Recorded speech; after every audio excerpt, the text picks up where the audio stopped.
Good evening, gents, and good evening all.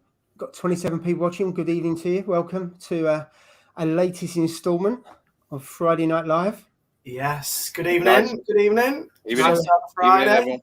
So before I ask you how you are, so tonight we've got 3 guests. One coming on at 8:15, one coming on at 8:45, and then the final guest at 9:15. So I think all of them you would have seen or heard of either in the chat or been with us live before. So they're mystery guests, is that right? Are they mystery guests for the time being? Yes. Yeah, for now. Very good. I like it. Boys, how are we doing? How are we doing? Yeah, really good, mate. I'm glad it's Friday and raring for the weekend, and also holidays as well for some people. Oh yeah, you're off for a week now, Jake. 7 weeks worth of work, mate. I need a break. Yeah, so I'm in extra good spirits, but I try not to rub it in too much. Yeah, I imagine you are. Yeah. I know. And Steve, you got a shift over the weekend? Yeah, well, I'm in all weekend, mate. 4:30 to yeah, so 4:30 and then 6 o'clock on Sunday. So yeah, no rest for the wicked. I don't have those luxuries of weeks off like Jake, unfortunately. I wish I did. But, sorry, yeah, buddy. No. This bus driving job. I might drop a video if I've got time this week. That'd be yeah. It's a rare well, you know what? You can't say you've not got time, Jake. Come on now. Well, I know, yeah. I might drop one on either Sunday or Wednesday, something like that. I think I've got a bit of time. I'll be good. I know I need a little update. Mate, you've done some really good updates this week with the photos and video, and I don't think I've seen your tank as good. I'm being honest, as good as what it is in the last few days. You know what? I'm tending to agree, to be fair. I'm not just saying that. You know, like when even my missus, who doesn't really pay it much attention, to be fair, you know what I mean? Yeah. Even she is like commented saying, God, look at the size of that and how good does that look and blah, blah, blah. So yeah. No, mate. I'm happy. We got the usual question. Now, Jay is officially Ross's PA. But unfortunately, he never knows where he is, so he's going to get sacked. Pisses me off, this does, to be honest. People watch my video just to comment that exact comment that Joe just put there. Where is Ross? Where the hell is Ross? Where is our wingman? I haven't heard from him for a couple of days. I know he was on the chat on Wednesdays, but it might have been actually yesterday. Yeah, because he did comment, Steve, on your tanks. I know you put a post on Instagram, didn't you? The tank in 2021, and then the tank this week, and what a massive difference! Oh yeah, it's 2 years. Yeah. I mean, it goes to show, doesn't it? You know, like we say, like we do our YouTube channel for a journal, don't we? But we also do Instagram as a journal, don't we, as well?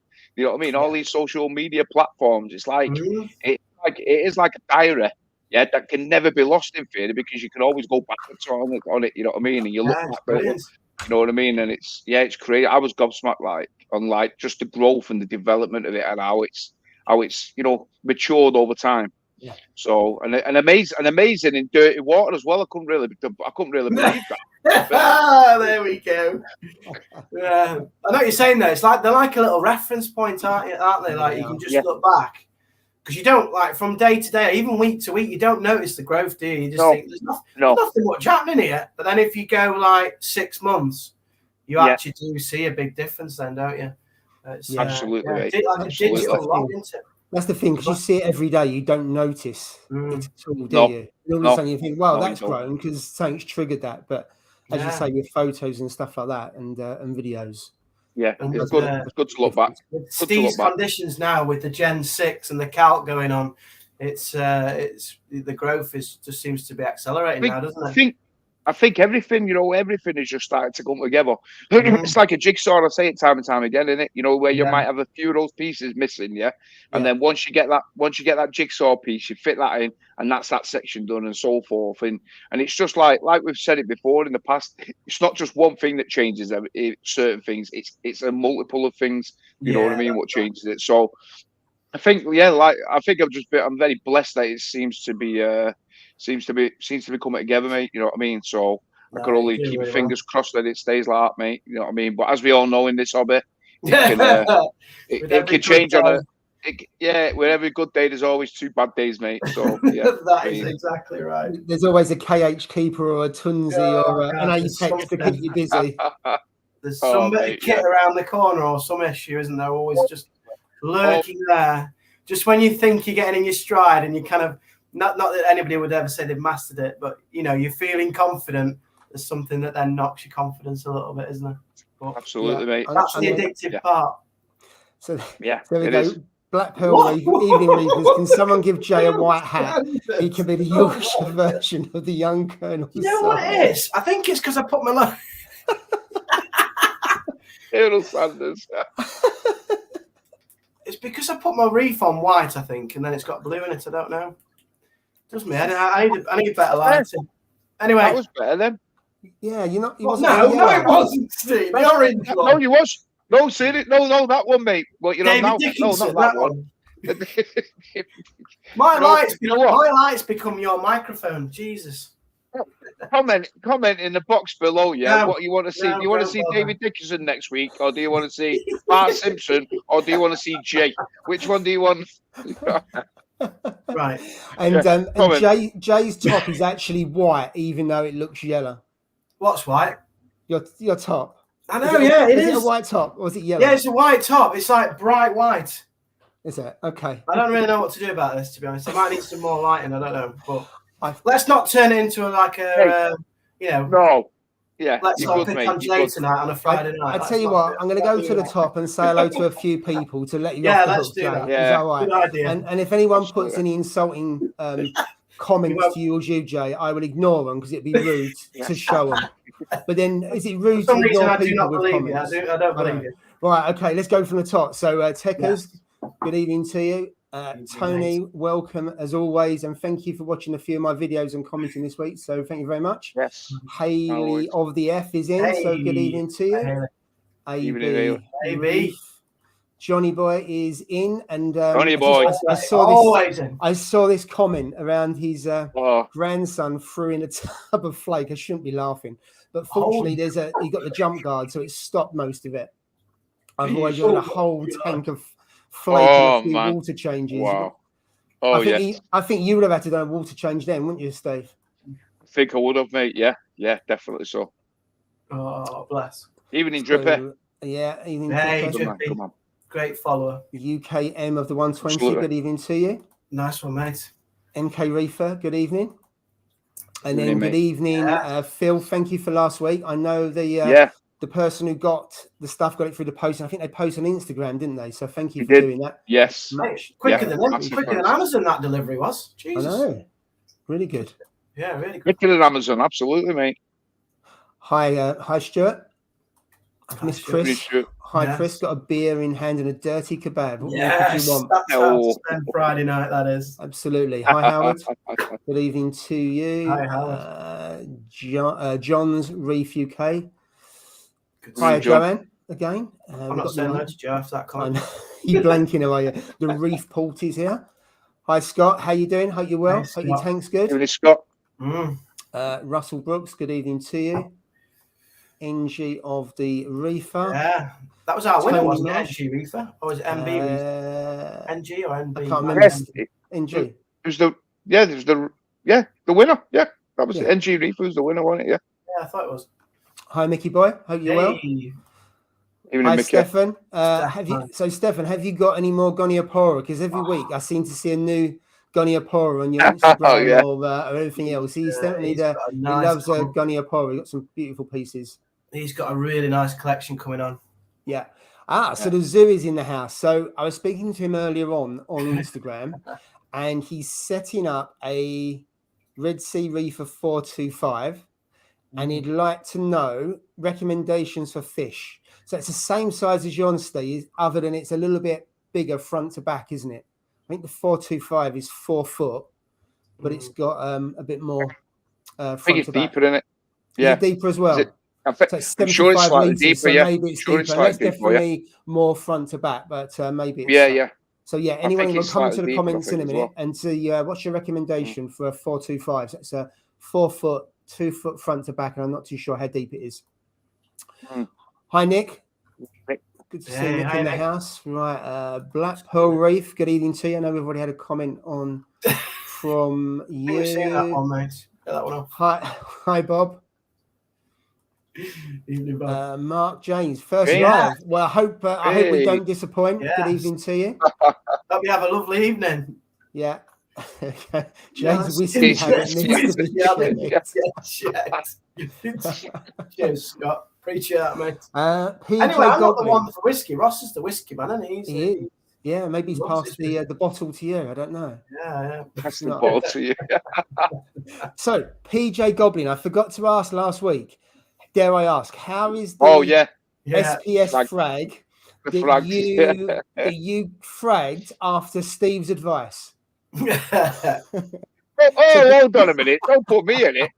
Don't say it's my To be advice. fair, we Hold on. both said, didn't we? We both said that actually. If it was yeah, stripping, I'd frag it. And then he went and done it half hour later while we was I on, think Paul triggered the. You said first, Paul. You said frag it. Probably.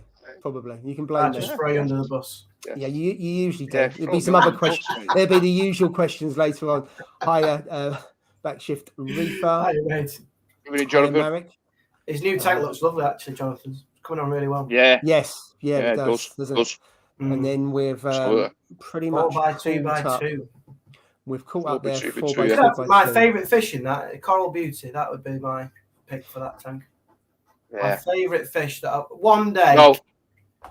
I mean, they eat coral, don't they? I think that's the problem. But... Well, the temper. Yeah. You know what we'll say? We'll say it like what all fish shops say. Reef safe with caution. With caution. That's what we'll say, mate. Yeah, well, that's what we can say. If ever I could add another fish to my tank, yeah, and I knew it would be okay without eating any coral, and that would be a flame angel. I would add a flame angel. I would go out tomorrow and buy one. You know what I mean? I absolutely love flame angels. Jay, it's so temperamental, mate. It's the one we saw in Signature Frags. Yeah, do you remember that's the one I'm on about.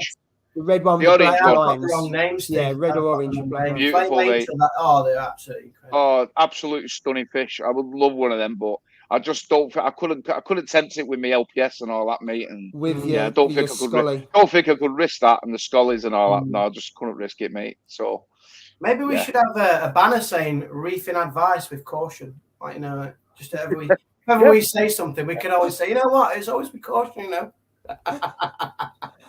Well, like the shops get away with it, so Yeah, they do. You could be okay, but you might not be. But the reality is, you put a fish in, and it might be good as gold, and all of a sudden it rips things apart, or it starts attacking other things. You just don't know. Likewise, you could get a flame angel and be good as gold. Yeah. So you never know. So it certainly is. PJ Goblin said, "Rest in peace, Frag." Oh, take that off. Oh. I know. I told you not to take Paul's advice. I said don't listen to Paul, on that one.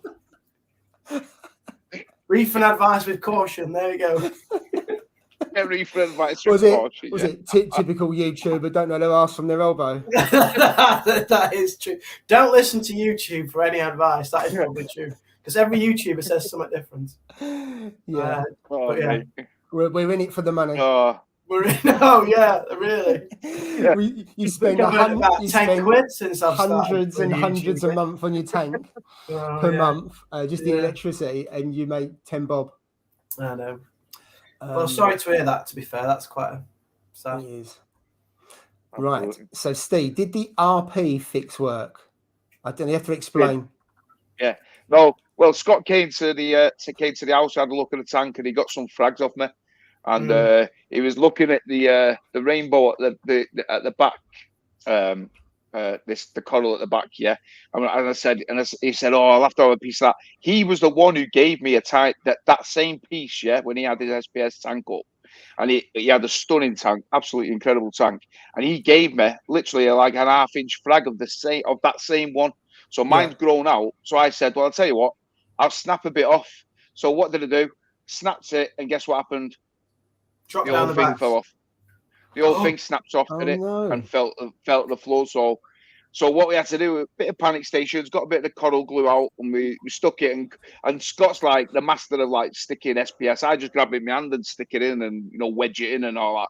He was like, no, do it this way. So he basically got me the tweezers, held it together, and then basically weighted the tweezers on top of it, and it stuck. Yeah. And he went, that should work. And lo and behold, it stuck it perfect. So 10 out of 10, Scott. He's the man for sticking SPS down. Definitely. Coral surgeon, I would have just wedged it. Hey? Yeah, so would I. Like a coral surgeon, by the sounds of it. Yeah. He's good. All of his tank, when he had this tank, it was just SPS. It was all SPS, but it was an incredible tank. And he's got a new one set up now, so can't wait to see what that's going to be like. Another year, 18 months or something should be stunning for sure. Absolutely. Again. So yeah, right. Cheers, Scott. Okay, so I'm going to bring in our first guest, and I'll come back to the comments a bit later on, if I may. So I'm going to bring in our next guest, and I'd like to welcome Marianne from HC Aquatics Reefing. Yes. What's up, my G? Yes, boy. Good evening to you, sir. Oh, thank you so much for having me, man. One of the, in fact, the best live stream channel there is on YouTube, I think, personally, because I'm always watching you guys. Thank you. You're too kind. And you're very professional. Look at the mic setup here. You know what I mean? I can represent. Yes. Hey, you're doing it. You're doing a fine job already. No, we can hear him and everything, can't we? Which is a bit of a novelty. Yeah, you're not having it. Yeah, no sound issues like myself. So you're doing perfect. Oh, wicked. I need to pick your brain about this no water change thing, man. Because at the moment, my system. I was speaking to Paul yesterday that I can't hold nutrients because I'm using the regulator ANO. It's got carbon in there, and it's just stripping my nutrients straight away. So I've done about 5 weeks now, just no water changes, and it seems to be kind of balancing off. So I think there's some merit to what you're saying, Steve. Don't encourage him. Yeah, I mean, well, three and a half years on, and it seems to be doing the job. You know what I mean? So for me, it's I've always had a bit of problem with like phosphates, but like I said before, I never run like rower phos or phosphate removal all the time. I don't run carbon in my tank either. I only run it when I need to. So say for instance, if I frag something like say zoas or something, then I'll run carbon or something like that. But I never run it. You could go to my house and you won't see carbon. You won't see raw phos running in anything unless I absolutely need to. I just never do it. Never run it, mate. Ever. Always running carbon. Always running. Never. Behind ever. Is I think it just clears up the water a bit more so that part can get to the coral. So that's my theory. Yeah, you're right. It does clear the water. It makes it crystal clear for sure. But for me, I don't know. I mean, I was told a long time ago, that you shouldn't run carbon all the time and you shouldn't run raw phos all the time. Basically, when I was starting out 3.5, 4 years ago, so that always stuck in my head. You know what I mean? And it was right. Well, because obviously I'd never even kept a goldfish, so I just jumped straight into marine tanks. This was my first tank. This was all I ever had. So it was like, right, I'm going to take a little bit of advice from him, and I was picking people's brains, people who've been in the hobby a lot longer than obviously myself, and then I've just stuck with it, and touch wood, it seems to have worked for my tank. I don't know whether it's because I don't do water changes. I don't know if I did water changes and I ran carbon, or if I run carbon in here all the time, or run raw phos all the time, what would happen to it, because I've never done it. So, I mean, I don't know. Each might not work in yours. Nice back. Shot down. You froze for a minute there, Steve. I think you're all right now. Yeah, he's all right. I said what works in my system might not work in Jay's or yours, and what works in yours might not work. You know what I mean? And that's just the way. That's just the way. Well, the tank gets used to it, doesn't it? Because I know Jay runs carbon all the time. Obviously, Marianne, you do. I only run carbon if I'm fragging stuff, and you get a bit of slime. So in which case, then I put some carbon in just in case. You know, especially when I'm doing zoas and also chalice, you do get quite a bit of slime coming off of the coral. So I always put carbon in then, but I don't tend to run carbon any other time, only because I forget to put it in, to be fair. But Jay, you run it all the time, don't you? A small amount. Yeah, I do. It's like a bit of belt and braces, like Marianne was saying. It cleans the water out, and then if there is any contaminants within the water column, it just takes it out. But not very much at all. Just it's less than a teaspoon, I would say, that's in the back of mine. I've never had any problems with it, really. It's worked. Yeah, it's true what you're saying, because excuse me, that the carbon side of it. My concern when I first started using carbon was that it would strip all the microtrace elements like the iodine and stuff. But after just playing around with it and doing an ICP test, it doesn't take out that much. And whatever it's taking out, you probably dose it in anyway. Yeah, like Paul said, your tank gets used to it, so you get that equilibrium where you are using carbon and your dosing just complements everything, then everything balances out. I think that's it. It's about that stability, isn't it? And if you take it out now, your tank's not used to it, not been there. Whereas Steve's is used to it, been in there. Not been in there. So I think it's what rhythm you get your tank into, and then it's going to just stick with it, then, isn't it? So if you've got it in, it's working, stick with it. And, So I know people who run rower FOSS all of the time. A few of the people that I know run rower FOSS have 2 reactors, and they'll switch one out each time, because when you change rower FOSS, obviously when you put it straight in, it's at its peak level when it can take the phosphate down. But some people have two reactors and they just swap one in and out.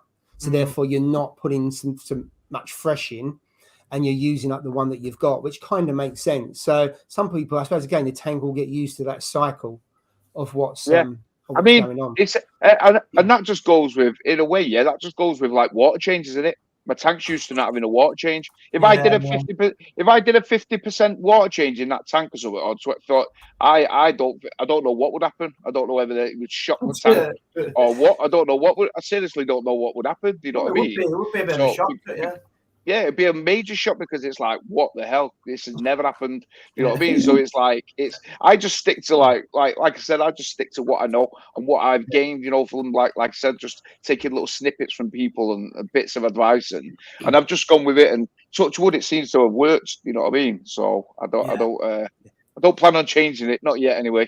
Oh no.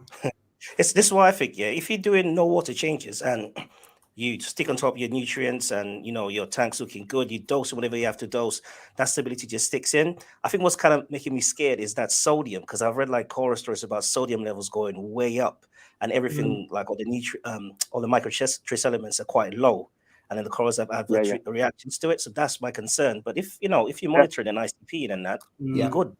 Yeah, absolutely. The ICP. Marianne, what tank is yours there behind? Because I don't know if people have seen it in the chat, but your tank is unreal, isn't it? There's some bigger picture there. So this is your channel there. That's your YouTube channel. Yeah. And I know, is the tank behind you? That's not the. What one is that? It's one of the videos. It's not the one on the left, because that's just small nano. It's the one in the middle. The second one to the left. Yeah, the second one. So it's similar to a floating aquascape. It's just a little bit on the floor to the right, isn't it? So it's a lovely tank. That's where I spotted it on your videos and on Instagram. So just tell us a bit about that tank. Oh, so this is like a TMC Reef Habitat 60. I think it's weird with the not the dimensions, but the volume. It's 144 liters operating volume, but it's like 164 total volume. It's weird. So I'm running old Shimo on there at the moment. Like I said, doing carbon and that. I do have the Gen 4 Radiant Pro on there, and Reef Brights. And I tell you what, the Reef Brights. And after using the palm meter on there, couldn't ask for more. It's all kicking off really nicely. I love the Reef Brights. Yeah, amazing. It's a kid. Yeah, and everything's on the Apex monitor on there. Yeah, and that's it. Just let it do its thing. So the SPS, you've got SPS thriving in that tank, haven't you? There. Yeah. So I went all SPS. How are you doing that? Oh, all the SPS. Yeah, I don't know. I think I just keep my hands outside the tank. Yeah. So what mechanical filtration do you use? What, like all underneath in the sump? What do you use for? So I've got a Reef Octopus S110, the S skimmer. Right. I've got that in there. Yeah. I do have a reactor as well, and it's all Ecotech products on there. So return pump, circulation pump, the whole platform on there. So that's about it. And for the ATO, I'm running the D&D ATO. Because I saw you have the nightmare with is it Tunzi? Let's pass for. Let's leave it alone. I'll tell you what, I'll message you, and in fact, no, I won't message you. I'll call you because it'll probably be on the phone for about 3 hours, mate. Oh, It's, I've had a bit of a nightmare with that, but hopefully it's gone back. Fingers crossed for either a new one or a new sensor. So I don't know when I'm going to get it. So at this moment in time, I had the D&D one anyway, originally the sensor one, and I had no problems with that whatsoever. Absolutely no problem whatsoever. It lasted on my tank about 2.5 years or so. No problem. I used to every I think it was like maybe every 3-4 months or something. I used to just dip it in a bit of citric acid, leave it there for an hour or so, give it a bit of a scrub with a toothbrush, and stick it back in, and it was like good for another 3 or 4 months. and then all of a sudden it just failed. The sensor went, and that was it. But the reason I bought with the Sunzi was because it has 3 fail safes. So you have like one where you have it's like obviously an optical sensor, which is the same as obviously the D&D one. But then if it continues to fill, then you've got the float switch that switches off. Yeah. Right. So that cuts it off. Yeah. But then also if it continues to fill, which it shouldn't do anyway, or if you've not got that one on, it'll only fill for another minute. I think it's for 1 minute or so. It times out, doesn't it? I don't know the time, but it does time out. Yeah, and then it times itself out. So there's 3 fail safes on it, and that was the reason why I bought it. Yeah. But then again, that didn't do anything because it still dumped 7 liters of water, RO water in my tank. Do you know what I mean? And stuff like said that. Like, oh my so days. I really don't know what's gone on with it, mate. But I've done everything, absolutely everything with it. I stripped it down, cleaned it, put it in citric acid, double checked to make sure that I was setting it up right. I mean, you can't really go wrong setting up an ATO. You know what I mean? That's really easy to set up, isn't it? I had to double check myself, but yeah. Fingers crossed, mate. It'll be sorted. But at this moment in time, I'm just using the good old bucket and a little jug and tipping it in manually each day. That's all I'm doing. Do you measure your sump to check your evaporation? Yeah. I know roughly on like and in fact, I know exactly on how much evaporation a day of that tank is happening because I run 2 liters of Calquasser. It's about 4 liters a day, that evaporation that comes out of my tank. So I know, like, give or take. So what I tend to do is I tend to just put around about 1.25 liters of RO water in it. So really, I'm only putting maybe 3.25 liters of theoretically water because 2 liters is of the Calquasser. You know what I mean? So that's about it, and it seems to be all right. It's keeping it level. So as long as it doesn't run the chamber dry and burn out the pump, that's the main thing. So let me ask you a question. So are you dosing like 2-part and Calquasser at the same time, or are you doing? Yeah. I need to pick your brain about that. That seems quite interesting. Yeah, 2-part. I only did it because I was dosing like 350 ml of Aquaforest of each component.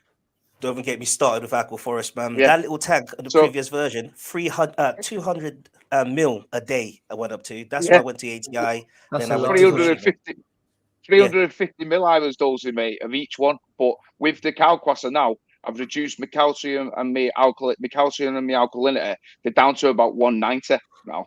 So it's a big difference, you know. Yeah. So but it's still keeping, you know, my alkalinity between 8.5 and 9. So that's the way I want it, and it seems perfect. Jay, I love your aquarium, man, and I love the fact you put the reef brights on. They look sick, like they say. The reef brights, game changer, aren't they, for the color and stuff? They are a real game changer. I've had them on since Christmas, and now I would not. I don't like looking at a tank without them on there. You know, they make such a difference to the corals, the pop and stuff, and also I don't have that shading. You know, like that shadowing areas because I've got the fill is so good now with that reef bright. It's got a better spread, haven't you? Because it hangs over it rather than having to come out as an angle and get shaded. Yeah, but I'm crap at the SPS, mate. So you need to give me 3 tips now of getting SPS. But Jay, before I say that, Jay, your tank is set up more for LPS. I know, than SPS, isn't it? So that's the thing, because you're predominantly LPS. I'm not saying you can't keep SPS, but it is aimed at LPS, isn't it? From what I've seen. But I mean. Go on. No, sorry. What I want to know is, like, with your tank, obviously it's a stunning tank and stuff. But why did you specifically just want to go for SPS? Was there a reason, like, why you just wanted to go for all SPS? Because it's like an SPS in a small, small tank, in it, and which is even harder. You ask most people, it's hard to keep in a small tank. Bro, I had SPS in a Pico about a year ago. And it was I know. Yeah. With this one, I just feel like it's just the contrast in colors. I think it's Coral Euphoria that has like this massive tank, and has superb. And you mentioned about the color wheel, and I was like, because I picked the worst hobby to be colorblind in. There's certain colors like definitely.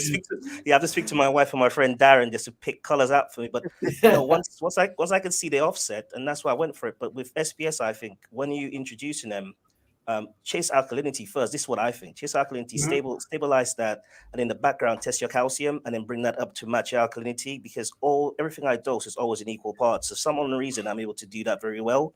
Once you have that stability, just leave it alone. Just keep monitoring it. And even better if you have something like a trident to tell you where your numbers are, and just keep your ranges. It's so important to keep those ranges and just don't chase a specific number. Yeah. That's And what about flow? Have you got high flow and varied flow in the tank? Yeah, because that people say is more important. The flow, definitely. Yeah. Not so much direct, but just having a lot of different random flow is arguably more important than the lights. Oh God, yeah, because I've got the 2 MP10s on, and that's on gyro mode. And throughout the day, when it peak time, that's when I have the heaviest flow. And evening time, the lights go off. I have like this hard flow to kind of wash the corals, to kind of like get all the crap off them. Yeah. Then it just dies down. Like a nutrient export. Yeah, exactly that. And then I've got like a Nero 3 on the back wall doing the cross flow as well. Just agreed to private call. So basically, I don't know if you know, certainly in the earlier days, because we've got the group, the 4 of us, if Jay was having a problem with occasionally have a call, we call it a Cobra call, which is obviously what the government has. And I don't know why it caught on, and I don't know why, Ross told everyone on the chat, but he did. I blame Ross, he's not here. I like where you so you've got the new Pikachu, haven't you? And I like how you've contrasted that with the other around it. You got your color contrast as well. Yeah. How's it settling in the Pikachu? Because they're stunning as well. Oh, amazing! Shout out to Jordan from Plent Coral Reef. This guy drove all the way down from Essex to drop this for me, this little frag. And I left it on the sand bed for about a day. And when I knew it was like all settled in that, I just mounted it straight away because I know my paw is within the range for that particular coral.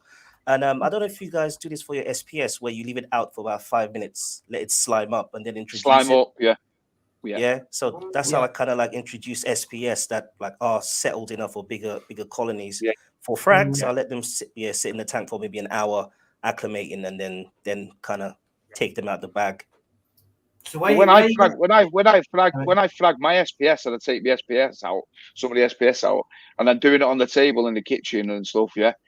They're out sometimes for like 10-15 minutes out of the water, mate. The coral, you know what I mean? And they slime up, they get this slime coat all over them. But remember, in the ocean, when the tide goes out and it drops, they're out for hours, not minutes, hours and hours. You know what I mean? Under the sun and stuff. So listen, 15-20 minutes is fine, I think. Anyway, but I do that with most frags when I frag them, because obviously it helps to stick them onto the frag plugs, because you put them in the tank and quite often they can fall off if you're using putty and stuff like that. So I do find I leave most things out, and if I don't, I just leave it in a pot of water.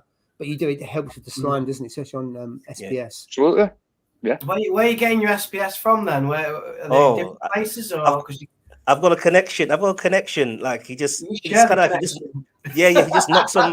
Seriously, he just knocks on my door and he says, "Yeah, that's for you, mate. I'll speak to you later." And he just brings him for me. It's Darren, but like he just brings some lovely pieces in. Yeah, I really like. Darren on Instagram, is he? Is he? No, he's It's Clent Coddle, is it? Is it Clent? No, that's Jordan. Darren has he's got a company where he services aquariums within like the Portsmouth area. Right. Yeah. So he's my guy. I recently got a track affiliate from him, Rainbow Track. He bought my chorus wrasse. I don't know if you guys have experienced this. Was actually picking around the mouth, so I had to remove put it into the pico, which is a shame, really. But, Wow. Let me ask you guys a question. Was it agitating it and then it was receding as a result? Yeah, that's exactly that. But I need to ask you guys a question. What is like the worst experience you've had in your first year when starting your aquariums? So my first tank was 130 litre. What was my worst experience? Mine was a power trip out. The electric tripped, and that only night that I was when I was away. I was staying out overnight, and that was the night the electric tripped. And I came home, and when you open the door and you know straight away the smell of the ocean. I don't know if I can get people closer. He's moved it. We can't hear him now. What's the sound? Yeah. No, not you, Steve. Oh no. Don't move it. Yeah, there. Go closer. Should I bring it closer? Yeah, if you can. Closer. You'd be right on top of it. There you go. Such a beautiful tank, mate. You've done so well with that tank. So how long has it been running? Because I know you rebooted it. So how long has it been reset for? Since August last year. I literally had like three frags on it from my previous scape. I spoke to Reef Tank Aquascape to do this for me, to do the scape. Yeah, that scape. That scape is that scape. I remember watching that video of yours with that scape. You know, your new scape. I love those scapes. You know, where it's like looks like a bonsai tree. You know, where those when they're all out and all that. It's like it's designed like a bonsai tree. Beautiful. Really love scapes like that. Yeah, and I think like, I don't know about you, my last tank was getting a bit too like clumped up. I did make a lot of rookie mistakes putting SPS too close together. Yeah, does that happen to you? I've done that on the previous tank, and definitely I know you're getting patient, but leaving sufficient room was probably the biggest mistake on not the first tank, the second tank, that I put the frags too close together, and then the second mistake is I didn't trim them back quick enough. I just let them grow, and they all grew into one another, and then some of the Monties then overtook some of the others because they outfought them, and then pieces died off underneath because they was it was growing upwards, so it was blocking the light. And it's a bit no different to gardening, where you have to trim things back to let the sun and the wind come through, and it's no different. So that's one regret that I didn't leave enough space, and I didn't trim them back quick enough because it just overtook the tank. And in the end, I was unhappy with it, even though it was great to have corals that are growing, but definitely probably the biggest mistake I've made. Yeah, that's a hard one though, isn't it? Because you want it to look full from pretty much from day one. So you put them all close together to get that effect. My worst one was when I got me Holy Grail torch coral. I don't like frag plugs. I bloody hate frag plugs. So I try and take every coral off the frag plug. Just because aesthetics, they're not nice, but also they carry a lot of stuff, don't they? So I got this Holy Grail torch it's like just touching 400 quid. And I used a pair of just like kitchen scissors to just try and prise it off, and I went snapped, and then it just broke like skeleton, didn't you?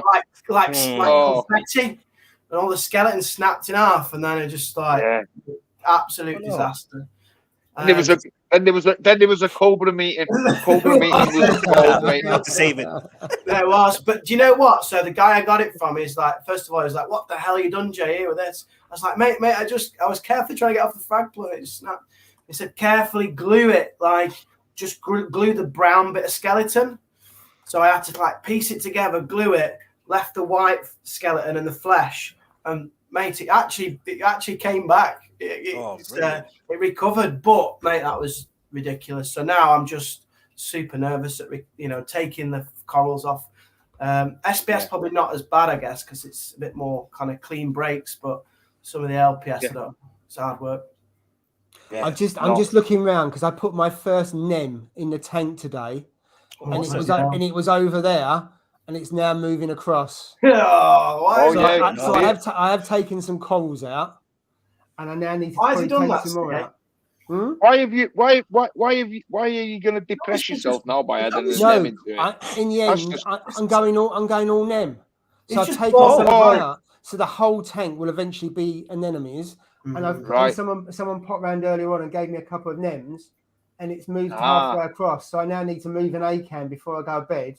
It's within about 2 inches of an ACAN. I've got a touch of the J at the moment, so I need to take it out. I know.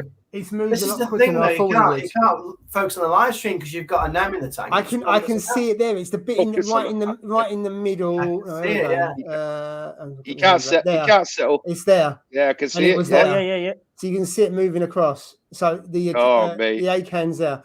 But I'll shift. That's the reason why I bought the camera originally.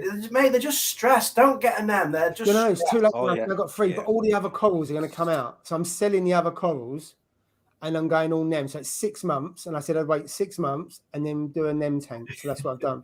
And you'll be great. They are smart when you put them together, anemone tanks. Yeah. Well, I'm hoping. I haven't really kept NEMs before for that very reason that I know they move around and they have a habit of killing other things. Oh yeah. So yeah, Milo's Reef. You know that Milo's Reef. He's got an anemone tank. Have you seen Milo's Reef? That's right. Yeah. The American. He's got an anemone tank. I think it's something like 15 or 20 years old, or something like that. It's absolute. It's just all anemones. It is in the tank. Looks incredible. Huge things with a few clownfish. all in it, like a clown harem tank. It is harem tank. Yeah. Beautiful. Marianne, what's your favourite coral? Have you got your favourite coral in your collection, or you still need to get one? Ooh. I can tell you what my nemesis is. It is SBS, but I can tell you what my nemesis is. Strawberry shortcake. I cannot keep that to save my life. As soon as I put it into the tank, within days, my daughter always roasts me for it. She calls me coral killer. So like, yeah. But I think my favorite coral there is probably the Anacropora, you know, to be honest. It's a weird coral, but it really grows quickly, and it just brings that kind of like focus point to the aquarium, I think. Yeah, you know what? I was looking at that Anacropora. It's something I've never tried in my tank, to be fair. And it's so green. It's so like bright, like toxic green. You know what I mean? It just looks absolutely stunning. It stands out. Like I said, it's one of those corals that stands out. That's my red one there. Look, it's the only. Yeah, you've got one. Yeah. Yeah. Is that a TNT one? TNT, mate. They're so nice. Yeah, TNT. Yeah. Aren't they? Super bright as well.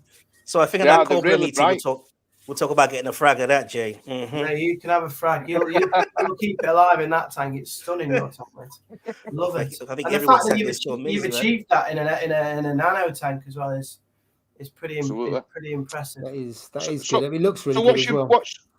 So what's your maintenance? What's your maintenance in it? Is it weekly? So what do you do for maintenance wise? I've got filter floss in there, so I do clean that. Skimmer, I do that when that's like kind of like 2-3 days. No water changes. The glass doesn't even get dirty that much, to be honest. But the sandbed, I would say that something happened today is just really clear. I think is that no water change kind of routine, believe it or not.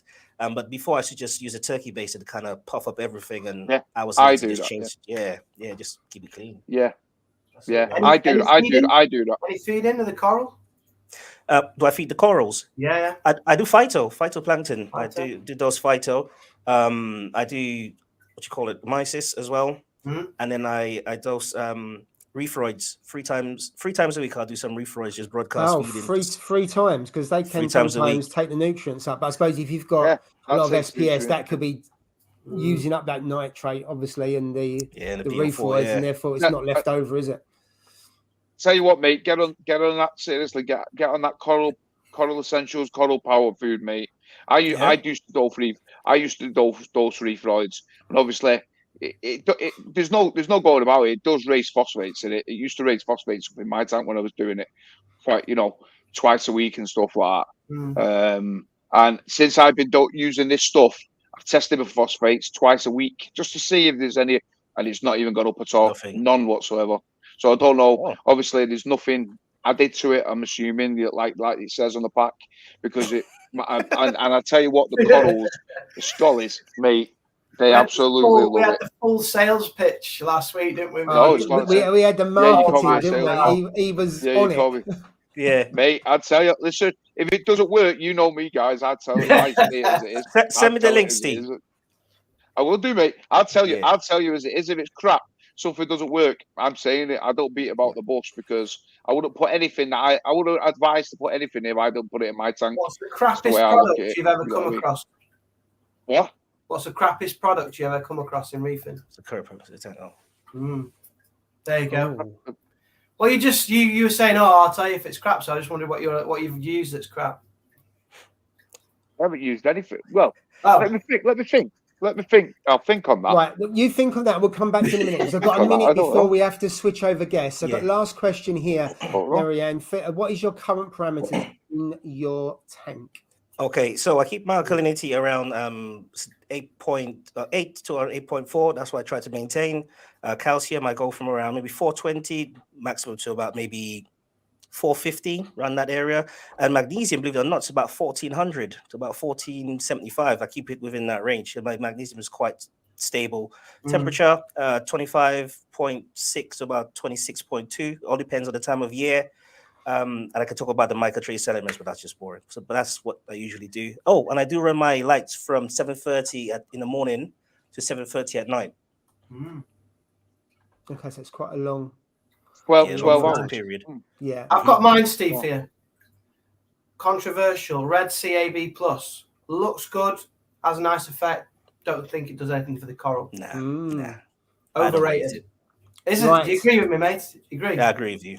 Yeah. So, it looks good when it's just dispersed in the water, but it had no impact on my coral. I don't think. So that half an hour's gone really quick. So thank you very much for sharing. Thank you so your much for tank. being it. It's been amazing. Thank you. So we're going to say goodbye to you now, and I'm sure we'll have you on again later on this year. Absolutely. And yeah, really definitely good. Come back on. So I'll speak to you soon. So thank you very much. All right, Steve. Good luck with them no water changes, brother. You too, my friend. You too. We'll do a Cobra meeting soon. Yeah. In a bit. Take care. Take care. See you later. Take care, brother. Take care. Wow. What a guess. I know, absolutely. And we very onwards and upwards. We got knowledgeable. Yeah, lovely tank. When I've seen his tank quite a bit on Instagram and also YouTube, and I speak to him from time to time on Instagram. So I thought I have him on. So roll on our next guest, who is no stranger to these shores. Hey guys, how you doing? And good. Long time no see. Nick, do I actually see a tank set up? Though. Nick, have you got a tank at last? I haven't seen your tank. Where we go? Yes. Steve's left out again. He's the only one without his tank in the picture again. Go on. Bigger than your tanks, I think, right? So what is that? Is that a 3 foot or 4 foot there? It's actually a nice sized tank. It's believe it or not, this tank's about 9 years old. And I've just I bought it off an ex-customer who it's been sold like I think 3 times before me. So yeah, it's a 9-year-old tank this, but it's still in good condition. Yeah. So I just thought I'd set up as an office tank, but yeah, it's what is it? It's 40 inches across, 22 inches front to back, and about 18 inches high. So it's just like a nice little shallow reef. Not too big, not too small, I think. Yeah, so, you say 9 years then? So do the tanks have like a life expectancy, or is 9 years, is that fine for a tank? It depends on the builder and depends on the silicon and things like that. Obviously, a lot of the time cabinets blow and stuff, but this is the original cabinet to this, so it's 9 years and still in good condition. But the guys that have owned it just really looked after it. So yeah, even the silicon, we haven't reconditioned the silicon or anything, and it's sweet. So, it's not just the quality of the build. I suppose it's how people looked after it and haven't chivved it up with the flippers and things like that. Because I suspect that's one of the main reasons that tanks go. And you'll know more than I do on this. If you chiv it up enough times, you're just going to weaken the silicone, aren't you? Yeah, I mean, I'll be honest. A lot of our customers that we supply the systems for are really careful because generally they have nice equipment, nice fish, nice corals. So they tend to be a bit more, careful with the products. I'd say, but yeah, I just thought it's just too nice, not to have it set up. So you've done the exciting bit of just recently filling it with water. So have you got like a vision for this tank? What where are you taking it? What's the what's the dream? What it is, the reason we set it up was I've got that itch because I haven't run a tank for a while. I'm too busy, producing and working with Mick at MBM Aquarium Design. We're doing systems left, right, and centre. And I'll be honest, I'm still a reefer at heart, so I've just got that itch, again to do one for myself. And then people were challenging me and Mick to do a reef off. So this is the reef off tank. And Mix isn't anywhere to be seen yet. So I was about to say, has Mick set up a tank? I haven't seen it on Facebook or Instagram. So he's claiming that he's giving me a head start. That's why he's claiming this. Yeah, an unfair advantage. Well, yeah, we'll have to see. So it sounds a lot like Paul when we did our tank competition. Paul didn't set his up for ages. He just basically it's still in the garage. He blamed his dog, so that was about it. So I think you're in this to win now, Nick. Yeah, but the thing is, it's weird because when I came to scape it, I just somehow didn't have any rock left because he'd used it all for other people's scapes. So I thought I had boxes and boxes of rock, and I ended up with like a dozen pieces. So I just thought, I'll just chuck some in. So everyone's been saying, but your scape isn't very good, Nick. And I'm like, don't worry about that. Wait till it grows out with the coral. You'll not see that scape. You won't see the yeah. Absolutely. And there's a question for you. So we talk about calc every week. Right. What's your take on calc? Me and Paul had a conversation about this earlier, actually. So as you know, in the reefing game, things go around in a big circle. They do. Paul was saying we've been using calc for years, but it seems to be like a new fad and all this. with the Kalkwasser, obviously it's a method that you can use. I've always said to people that aerate to get your pH up and then use Kalkwasser. So I know some people have been using it as a pH buffer, but you have to be a little bit careful with that, because like Paul was saying earlier, if you just use it to buffer pH, you're going to end up where it collects and precipitates out and stuff like that.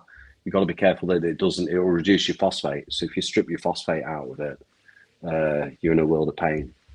So yeah, you got to use it with caution. You got to know what you're doing with it. It's not a miracle in a bottle type thing. So yeah, you need to kind of understand it a little bit. I know some people have used it in ATOs, which you can do diluted, but some people they've come unstuck with that where they've overdosed it and the phosphate's dropped out. So I'd always recommend the doser, unless you're doing it very, very for people with lightly, ATO, because it's inconsistent, isn't it? You know, it could be different one day to the other. As you say, you end up overdosing. Yeah. So yeah, it's a method, but like anything, do your research. You know, do your research, talk to experienced, reefers, and get an understanding on it, and then apply. You know, which is the same for any method, isn't it? Whether you're doing 2-part or you're doing a calcium reactor, which actually I think a calcium reactor is easier than it looks. They just look really, really complicated with loads of wires, and you just got to do loads of piping, should we say? You just got to do your research and start slowly. Yeah, it's the worst thing. Like when you talk to people about research, I just want to get the coral in. I just want to get the fish in. I just want to do stuff, and it's the hardest thing.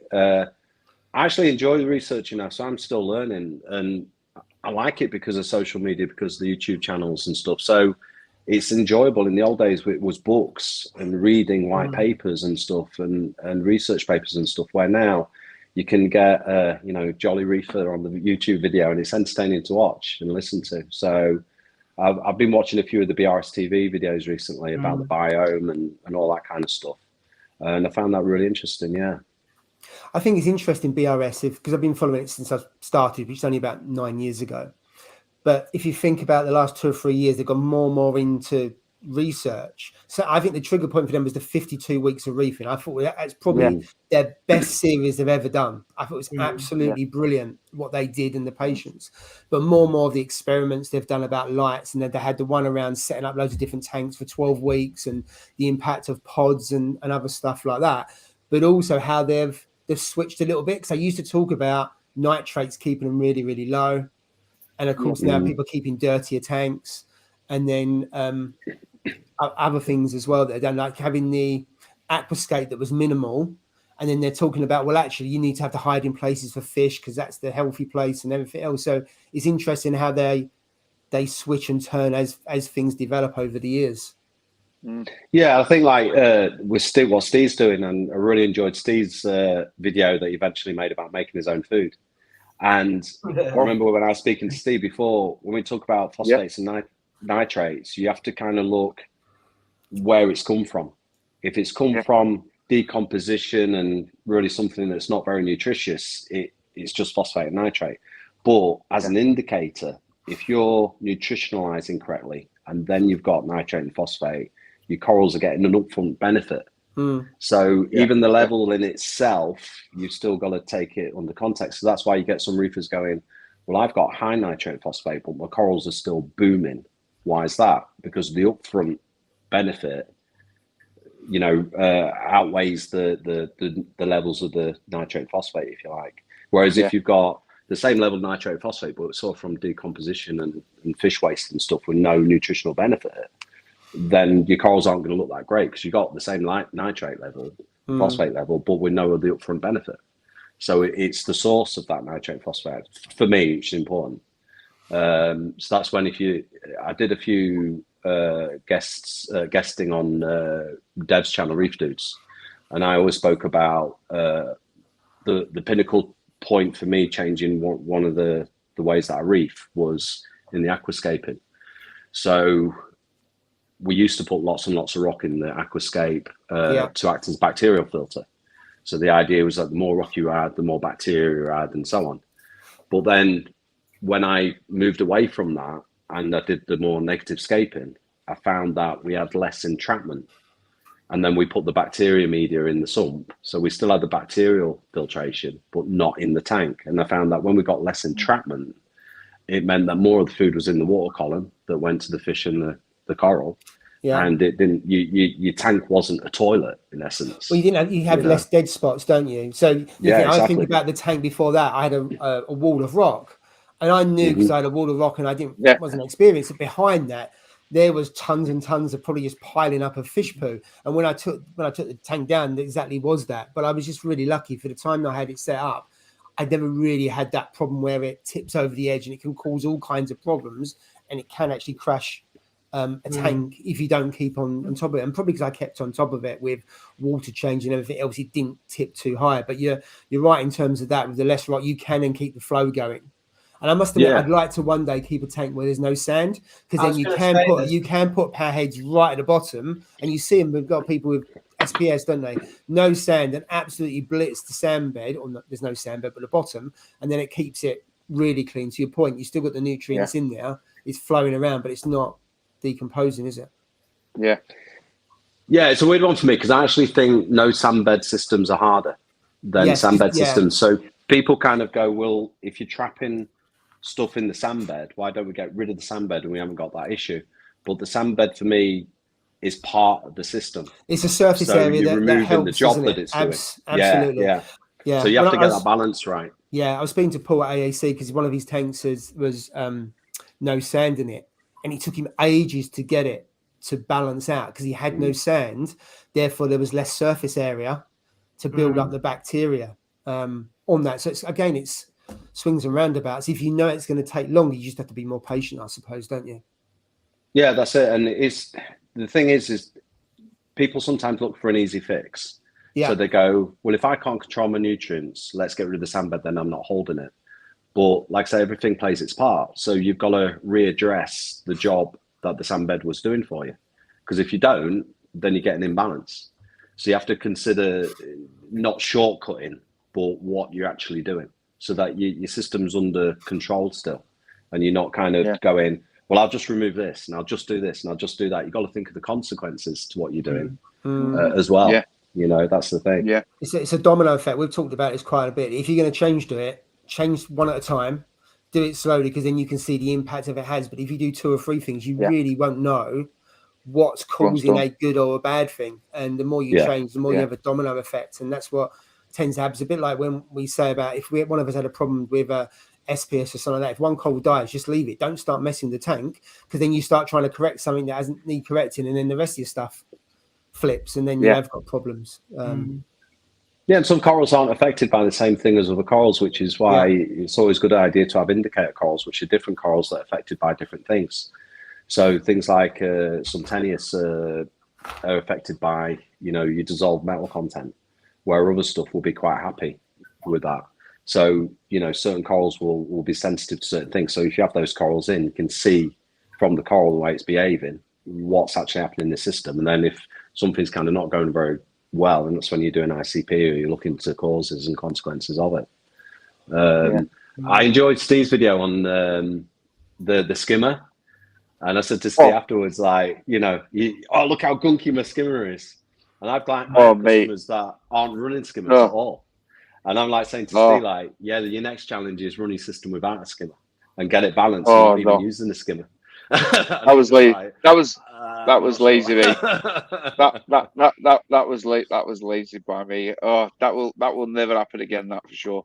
I mean, I think it boiled down to, because, like, rather than cleaning the cup of it, it's got like its own drain holes on that. So it's so easy to just take it, drain it, drain the gunk out, But you're forgetting, what about all the stuff that's on the inside, the gunk that's in the inside? And I've seriously not cleaned that for, it's got to be 6 months.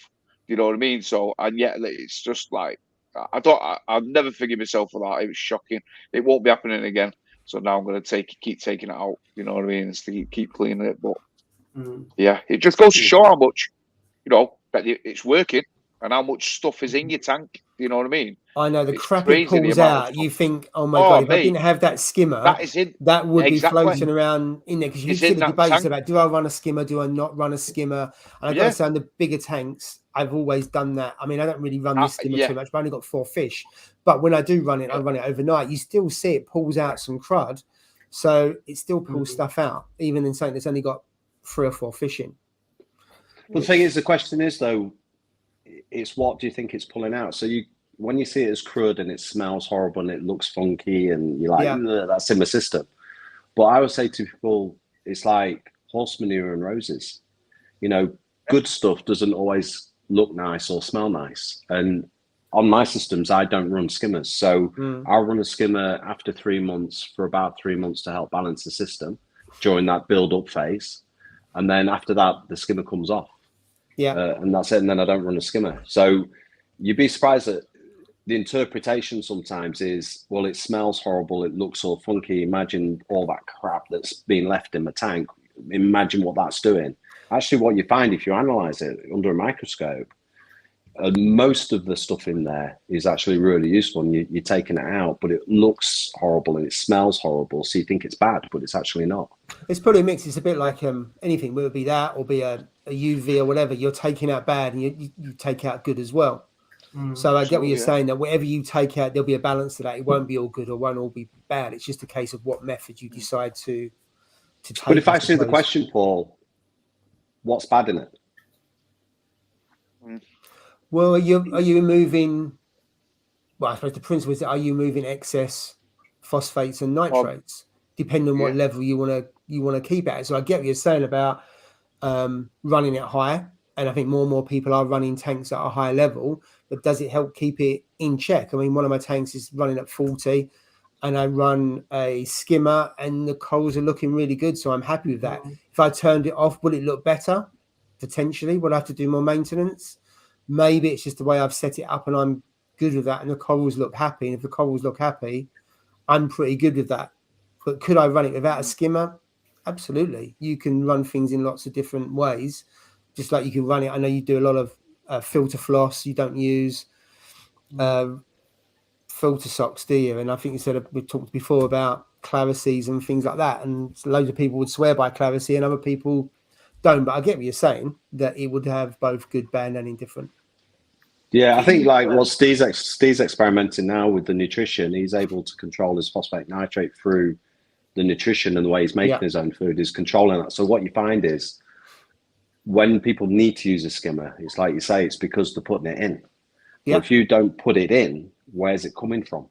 So if you don't put it in, you control your nutrition through both your coral stock, how much coral you've got filtering naturally, and then also your mechanical filtration, and also what you're actually putting into the tank. Then if there isn't a level there of bad stuff that you need to take out, you don't need to run a skimmer. But the problem in some respects with this hobby is if you listed equipment that you needed to have to a new hobbyist, you'd say a light, a pump, a heater, a skimmer. So it's almost, when people are learning this hobby, it's part and parcel of, you need a skimmer, you need a skimmer, you need a skimmer. But actually, you don't need a skimmer. But there's more people with skimmers and running tanks with skimmers than without skimmers. So then everybody defaults to, I need to have a skimmer because everybody has a skimmer. I think there's more and more people not running skimmers than there was from the people I speak to. And that tank, as I say, doesn't run with a skimmer because I don't think I need it. And I've got it on the other two because I think it's helped those tanks. And I wasn't running the skimmer for a little while. I put the skimmer back on the floating aquascape, and it's probably looked the best. Now, it's probably not just down to that. I'm doing better husbandry and things like that as well on it. So it's not just one thing. But I think you can, you make your choice, don't you? You make your choice how you want to set up the tank. And it could be, you're right, because a lot of people get into the hobby and think, yes, I need this and I need that. And a lot of people will be having roller filters, not because they need it, because I see other people doing it. So that's your point, in case that people will do that because I see others on that. And it depends how you, because I've got one tank that runs a roller filter and one that doesn't, and they both run really well. completely different methods of doing it, and that's how I've learned. There's so many different ways of running a tank. It's brilliant. But I think it comes of easier. Like I've said before, I want to sit back and want to enjoy my tank. So when you're having like I didn't have a Clarity in my first tank. I didn't have a Clarity in this until only 2 years ago. Yeah, I was running filter socks. But what does filter socks do? They stuck up in your bucket. You got to bleach them. You got to rinse them. You got to do all you got to clean them. Yeah. Whereas all I'm doing with a Clarity is I'm replacing a filter sock. That's what I'm doing. So I was running filter socks anyway, but I'm doing a Clarity, which is doing the job. But I don't have to take the Clarity out. I don't have to wash it in the wash shop. I don't have to do the maintenance. All I'm doing is I'm just doing exactly the same thing, but it's easy. It's so much easier. And I can spend, instead of spending the time washing the socks, I spend the time looking at my tank and enjoying it and doing it. And that's the way it's probably lazy reefing in a sense. You could call it lazy reefing. But it works for you, though. It works. Absolutely, mate. It works. So I don't know. I mean, I don't think there's a right way and there's not a wrong way, in my opinion. Anyway, you can do it whichever way you want, whichever way you feels best for your tank. You know what I mean? Yeah. But, I mean, that's why I don't love love filter socks either, because the hassle of filter socks. So yeah, it's like you don't have to have that hassle to then use something else to stop having that. Just don't use filter socks. Do it a different way again. Nick, can I ask what you recommend for nutrient export? So what would you? So if you're not using filter rollers, filter floss, socks, skimmers, what are you using for nutrient export? Then what would you go with? The best reefing export, coral. That's the best export. So I always tell people to balance the system. So it starts with your stocking. The worst mistake I think new hobbyists and then the hobbyists move on to is the stocking of the tank. So, and it's very difficult because you go into the shop and you see all these fish and you just start choosing fish and then you feed in and you feed in and feed in. So I have customers I've got one customer, James Langton. He's got a really nice reef octopus skimmer and the new Red Sea roller mat, and he's only just had to use it like 7 months in because he messed up his tank a bit. So that's when it comes into play to rebalance the system, but then he'll switch it off again in a few weeks. But what I say to him, he's like, okay, my nitrates are creeping up a little bit now. I've got some more fish in and all of that. And I go, oh, it's brilliant news. And he's like, what do you mean? Because I have to reduce my nitrate and phosphate, right? And I go, yeah, but now's the time to go and buy some more coral. So go and get some more filter. So go and buy some coral. We're reef keepers. So buy some more corals, your nutrient levels come down. Go and buy some more fish. Nutrient levels goes up. Go and buy some more coral. So really, mechanical filtration and all that really comes into play is months and months, even years down the line, where your tank can't hold any more fish and it can't hold any more coral. And then you're feeding an extent there where you can't add more coral to filter. So then you have to use something else. But it's like even the fish. Like I don't like Anthias, because of how much you have to feed them. I don't like big tanks because how much I have to feed them. So if you're a reef keeper in sense of like corals, I look at fish that are nice to look at, maybe do a job, cleaning algae, wrasse that eat pests and parasites and stuff like that. So I stock my fish load around being a coral keeper. And then other times, it's like I did have a tank before that was just full of angels. So, and it was the opposite way, hardly any coral at all, just full of angels. So the hardest thing I think as a hobbyist is projecting forward and to say, what do I want this tank to end up like 3 years down the line when it's fully developed? So what fish do I buy now that is going to enable that to happen? If you want coral, be very careful about the fish that you buy in terms of, well, what's the dietary requirement? How much am I going to feed? And do I then want to use skimmers, roller mats, and all this other stuff to counteract what I'm going to have to do to keep all these fish? So think Nick, about do you also look at the worst fish to have. So Nick, do you always look at fish around the balance around who will get on with one another? Because I do see people put certain fishes and all of a sudden they're bullying other fish because they don't take into consideration some are more, should we say more boisterous than others? And there's no guarantees that you can have one that's supposed to be quite peaceful and all of a sudden it's a rogue one. But you do see quite a few people not doing the research on fish and putting some boisterous ones in with others and wonder why they've been bullied? Yeah, it's the hardest thing, because if it's so hard, because when you look at fish, the most colourful, attractive fish are the ones that eat coral, like angels. Yeah. So like, oh, I want that fish. Oh, I can't, it eats coral. And then another fish like harlequin tusk fish, beautiful fish. Oh, it's going to eat all my shrimps and my crabs. So it's so hard, because the fish you really want, you can't have. So then what happens is even a 6-line, wrasse becomes a big bully.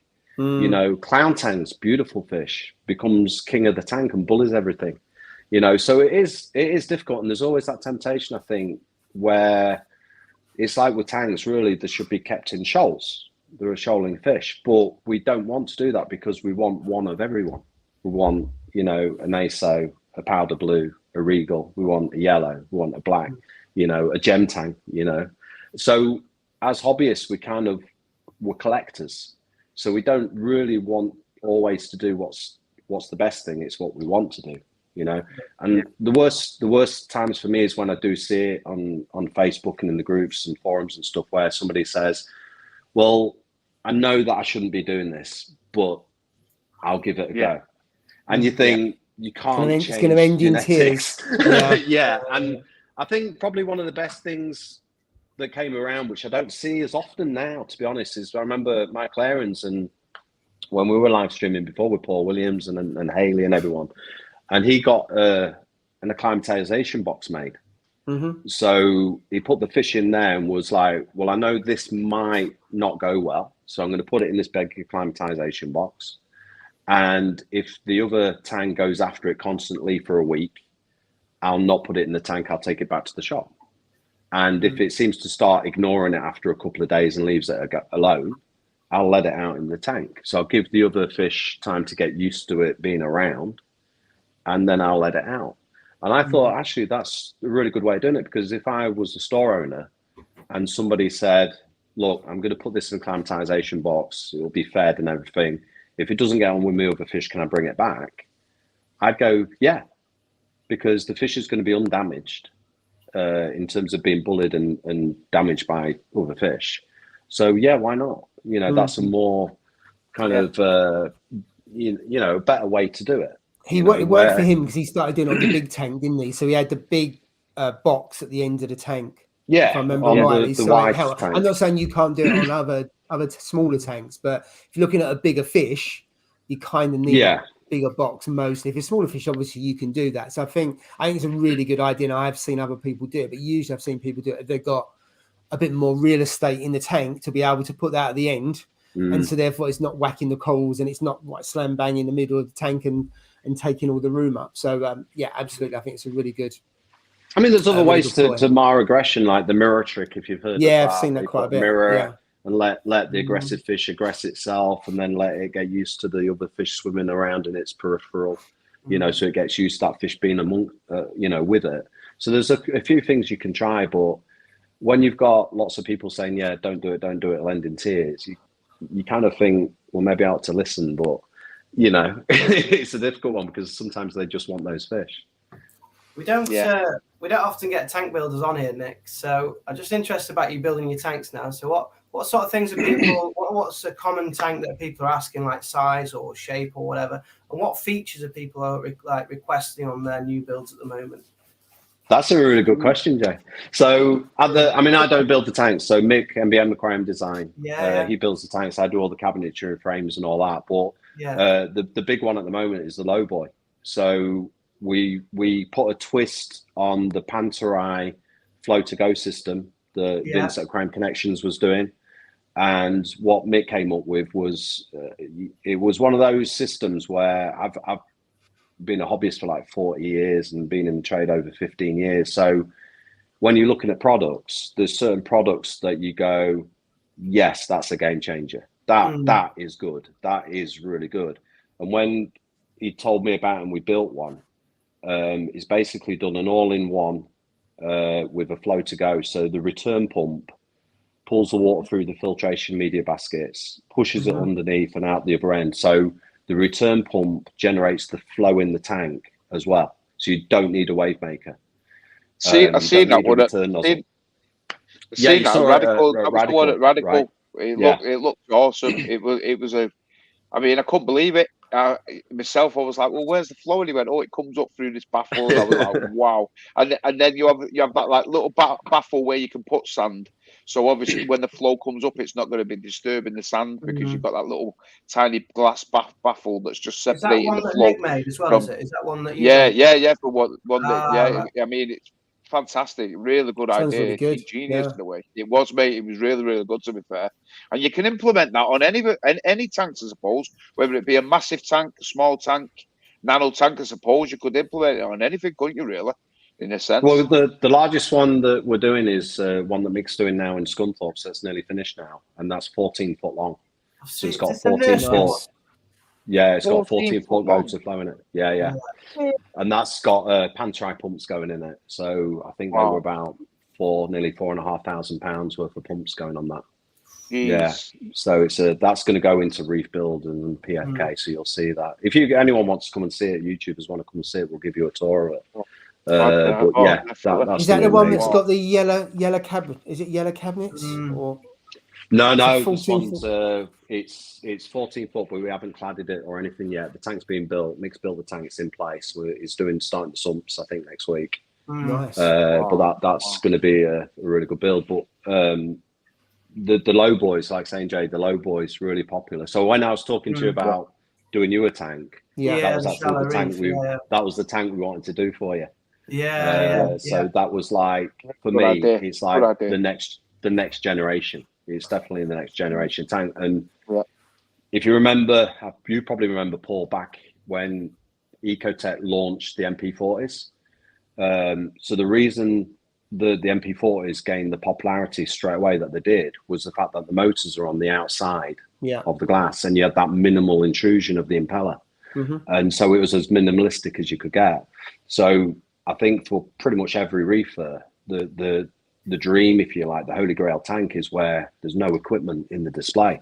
And that's what this achieves. There's no return nozzle, there's no wave makers or anything. So you get a clear, undisturbed view of rock, sand, water, coral and fish, and that's it.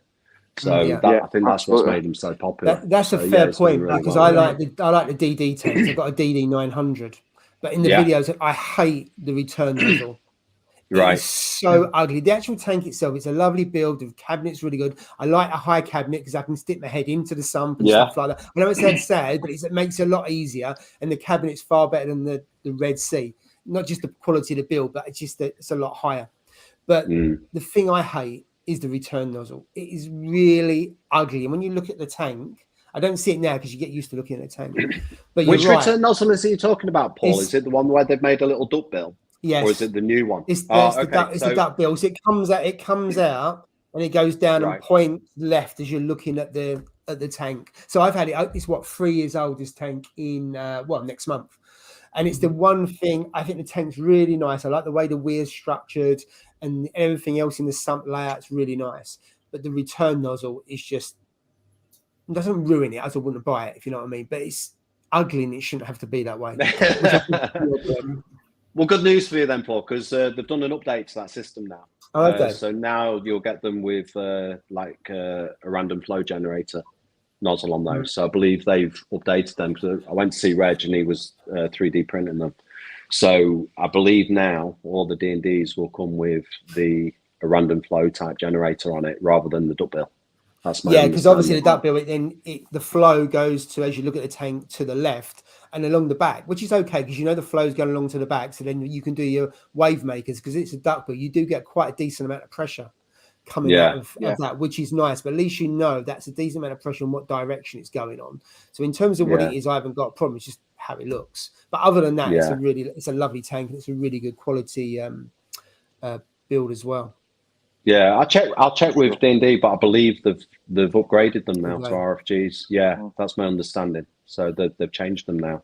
So if you got a new one now, I think it will already come with like a random flow generator type nozzle on it. Yeah, as far as I'm aware. But the D&Ds, I saw one today at Radical, and I'll be honest, the finish, the cabinet. I mean, I'm a cabinet guy. I can't help it, so I'm always looking at aquarium cabinets. But the finishes on the cabinets are really good, and I think it makes me happy. I know people sort of say to me like, well, that's a competitor's product, but I don't knock the competition. and I don't knock other companies' products. And what I really like about the availability of products now compared to 5, 10, 15 years ago is stuff is getting better. The cabinetry, like on the D&Ds, is really nice. Yeah. It's really well made. And also because it's ready made, it's going to be a better quality than any you buy furniture that's ready made. It's going to be better than flat pack, isn't it?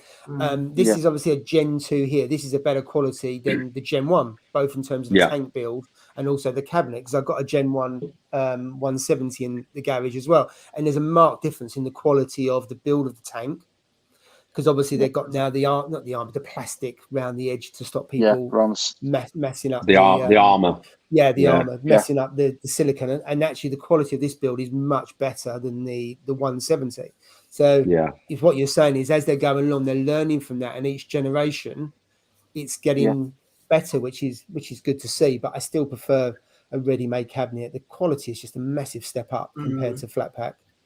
That's an interesting one, because I'm developing now. I've had it in the back burner for a few years, so we're just talking to manufacturers now. But we have a click system, so basically it's a toolless system, so you don't need any screws or the cam and dowel, like the Aki hitch, where you put it in and it spins round and locks on the pin. It basically click, click, click, click, and it'll look every bit as good as a ready built. All the fixings are hidden. So we're developing that, so it'll be interesting to see what you think of that one, Paul. The problem with rigid build is distribution. So if you imagine, absolutely. If you imagine the cost to a company, you couldn't do that. So so DD, they make them to order out of Essex, because I've been to the factory, because I broke the weir on mine. I took it down there, 20 quid, they changed it. So absolutely fantastic. I would not have been able to do that with a Red Sea or Water Box, but of course they've got to ship it 30 days, and so the cost of shipping. So I get why they do it. Absolutely. I understand the economics of that. It's just my preference. I just like the nice finish. They've got a little lip at the front so the water doesn't come out. You've got a nice bit of matting on the bottom. It's just the smaller touches like that I think just sets that apart. And it is just the smaller bits. And then it's all, it's all sealed and seamed and siliconed around the edges and things like that, which you can do, which obviously you can't do on that one. And that to me has just made the difference on that I think is a step above those ones. But I mean, I like Red Sea as well, because I've got 2 Red Sea tanks as well. So I like both. I absolutely. I mean, all 3 of us have got Red Sea, and I've had Red Sea tank for different tanks for 8 years now, and I like them, and I know what I'm getting. One day I'll go custom, but I like DD as well. Come see us for your custom. We'll blow you away if I get one. Yeah, hopefully I think Steve, you were talking about ordering one, weren't you, Steve? Well, April. I think it's going to be about April, but April. There's a couple really. I don't know. It's a difficult one, because I want a frag tank, really. That's what I want, really, mainly, to be fair. Do you know what I mean? Yeah. Because obviously with all of these growing out and stuff, and it's just, I hate frag racks, like in the tank. I hate them. Yeah. Just do not like them at all. Yeah. I did do when there wasn't many corals in the tank, and it seemed to fill it up a little bit more. Do you know what I mean? But now the tank's beginning to become even fuller. It just doesn't look right. I don't like them in it. So obviously the only way you can do it is by getting a frag tank. So it's like I said, it's we're doing the house up a little bit, but we should have some spare cash, and then that's where it's going to be going on to, is a new frag tank. And trust me, it will be by you boys. That will 100%. It will be. Mick's developing the low boy frag tanks now, so we've got we've got 3 standard sort of sizes in the low boy range at the moment, and then his next one I think is doing 2 frag tank sizes as well. So by the time you're ready, they should be fully developed and done. Oh, I can't wait, mate. Yeah. Got a question for you there, Nick. Can I ask Nick, what are the 2 most important parameters, as all parameters are important, but obviously are 2 more important than others?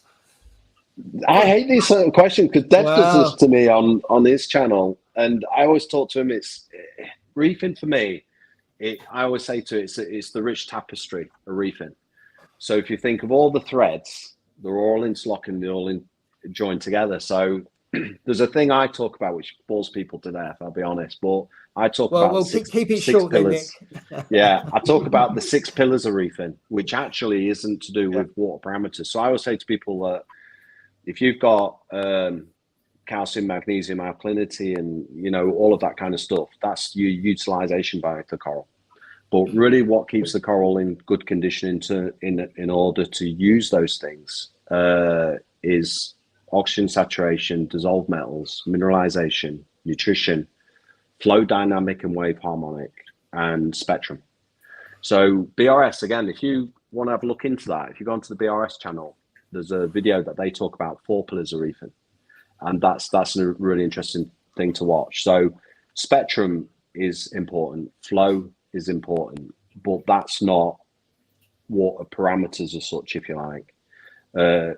If you're talking about water parameters itself, I would say temperature and salinity is important, because everything else is based on that. If you don't have the right salinity, or your measurements and all your testing is going to be off. So you always have to test it. If people say to me, how do you test? Always test salinity first, because if your salinity is wrong, then everything else is going to be out. Interestingly enough, I remember watching an old Aaron's aquarium video, so I'm not picking on him, because this is the thinking back then, and this is how much things have changed and evolved. I remember watching one of Michael's about testing, and somebody, it was a live stream, somebody asked him, and we were doing a live stream test, and he said, yeah, pH, don't bother with that.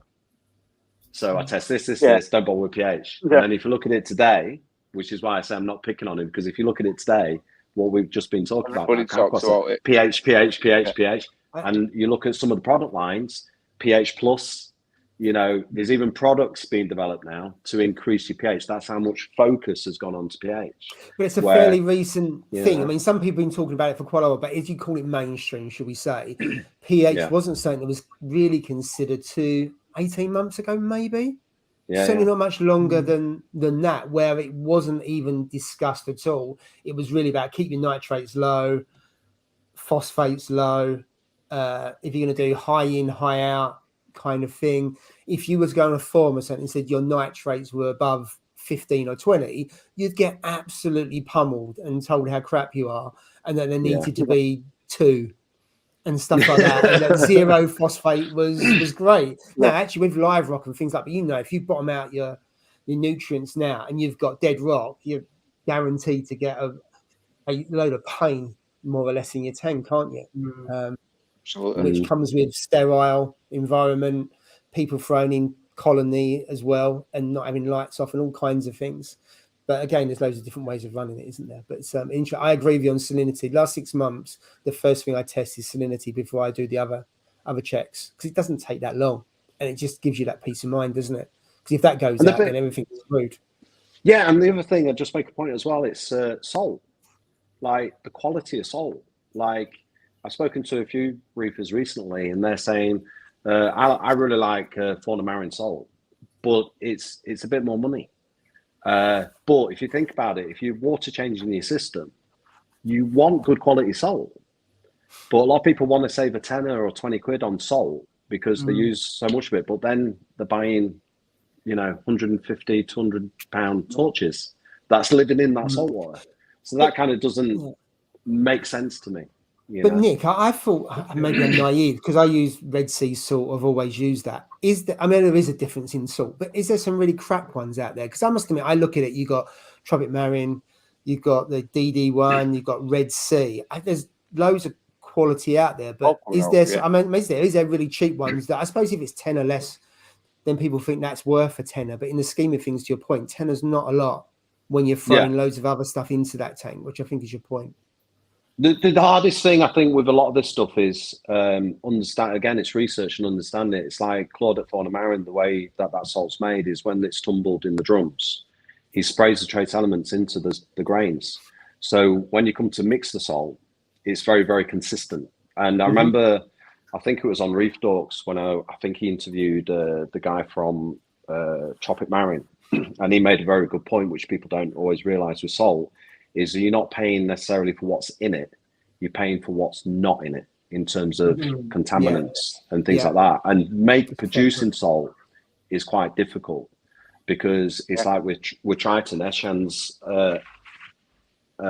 thing with Triton was always that with Triton, you're buying very high purity elements which don't have contaminants in them. So what's in that bottle is very pure, and so that costs money to get the contaminants out.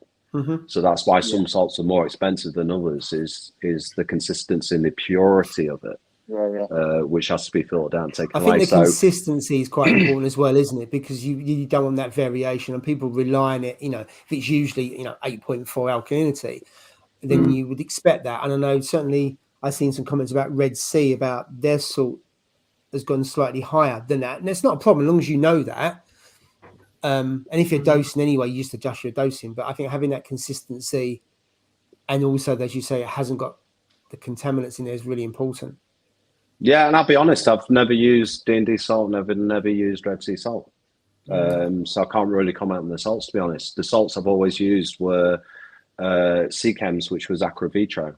And the reason I used that is an anhydrous salt. So there's an argument between, if it's anhydrous, it doesn't contain the water, that you haven't got the contaminants that comes from the water. Other people say that the way when you mix anhydrous salt, you get a heating element that changes some of the chemicals and stuff when you're doing that. I don't know how true that is. So I've only really used anhydrous salts. So my favorite salts are Aqua Vitro, ATM hot salt is really good, I found. The Aqua Forest salt is really good as well, and Fauna Marin. So they're like my top favorite salts. But I can't comment on the Red Sea or D&D because I've never used it, in truth. So yeah, so I don't know. I don't know. The reason I haven't used Red Sea was back in the day, there was quite a high buffer. So I think it mixed up at something like 9 alkalinity or something like that. And you got the two different versions, haven't you? You got the Coral Pro, which was I think about 12, and then you've got the blue bucket, which is what I use. I've used for years. It's about 8.4. Yeah. I think it's 8.4. So that's quite a decent level. Yeah, I don't understand that. You know, the Coral Pro on the Red Sea, why it's so high? Why is alkalinity so high? Why would they make a salt with a specific gravity of salt alkalinity at 11 to 12 when the rule of average is saying you should never run your tank at that? So why did they make salt like that so strong in alkalinity? I don't know the detail, but I think that the recipe using that, all of the elements are high, and I think it's supposed to be to make the corals to grow faster. But I understand if alkaline is that high, it grows weaker. But I'm not saying that with confidence, so I don't. I mean, that is really high, but I haven't really looked into it because I just think it's too high. And I didn't go down that route, so I can't really talk about it with a lot of knowledge. I don't know what you think, Nick. Yeah, it was to do with buffering. So basically, that we were talking about pH earlier. So a lot of people weren't testing for pH. So on your ratio, like what you're saying, Paul, if you've got sort of like 8 to 8.5, and then you've got 8.2 to 8.4 kind of pH, and then you've got your calcium where it should be, that's like your golden triangle for calcification for your coral. But in the years ago, people weren't monitoring the pH so much, so it created a buffer so it didn't drop. Because obviously, if your alkalinity drops, and that's why you got to be careful with like calcium reactors and stuff like that, then everything's too acidic. So it was seen as like a safety buffer kind of thing with utilization as your corals are uptaking.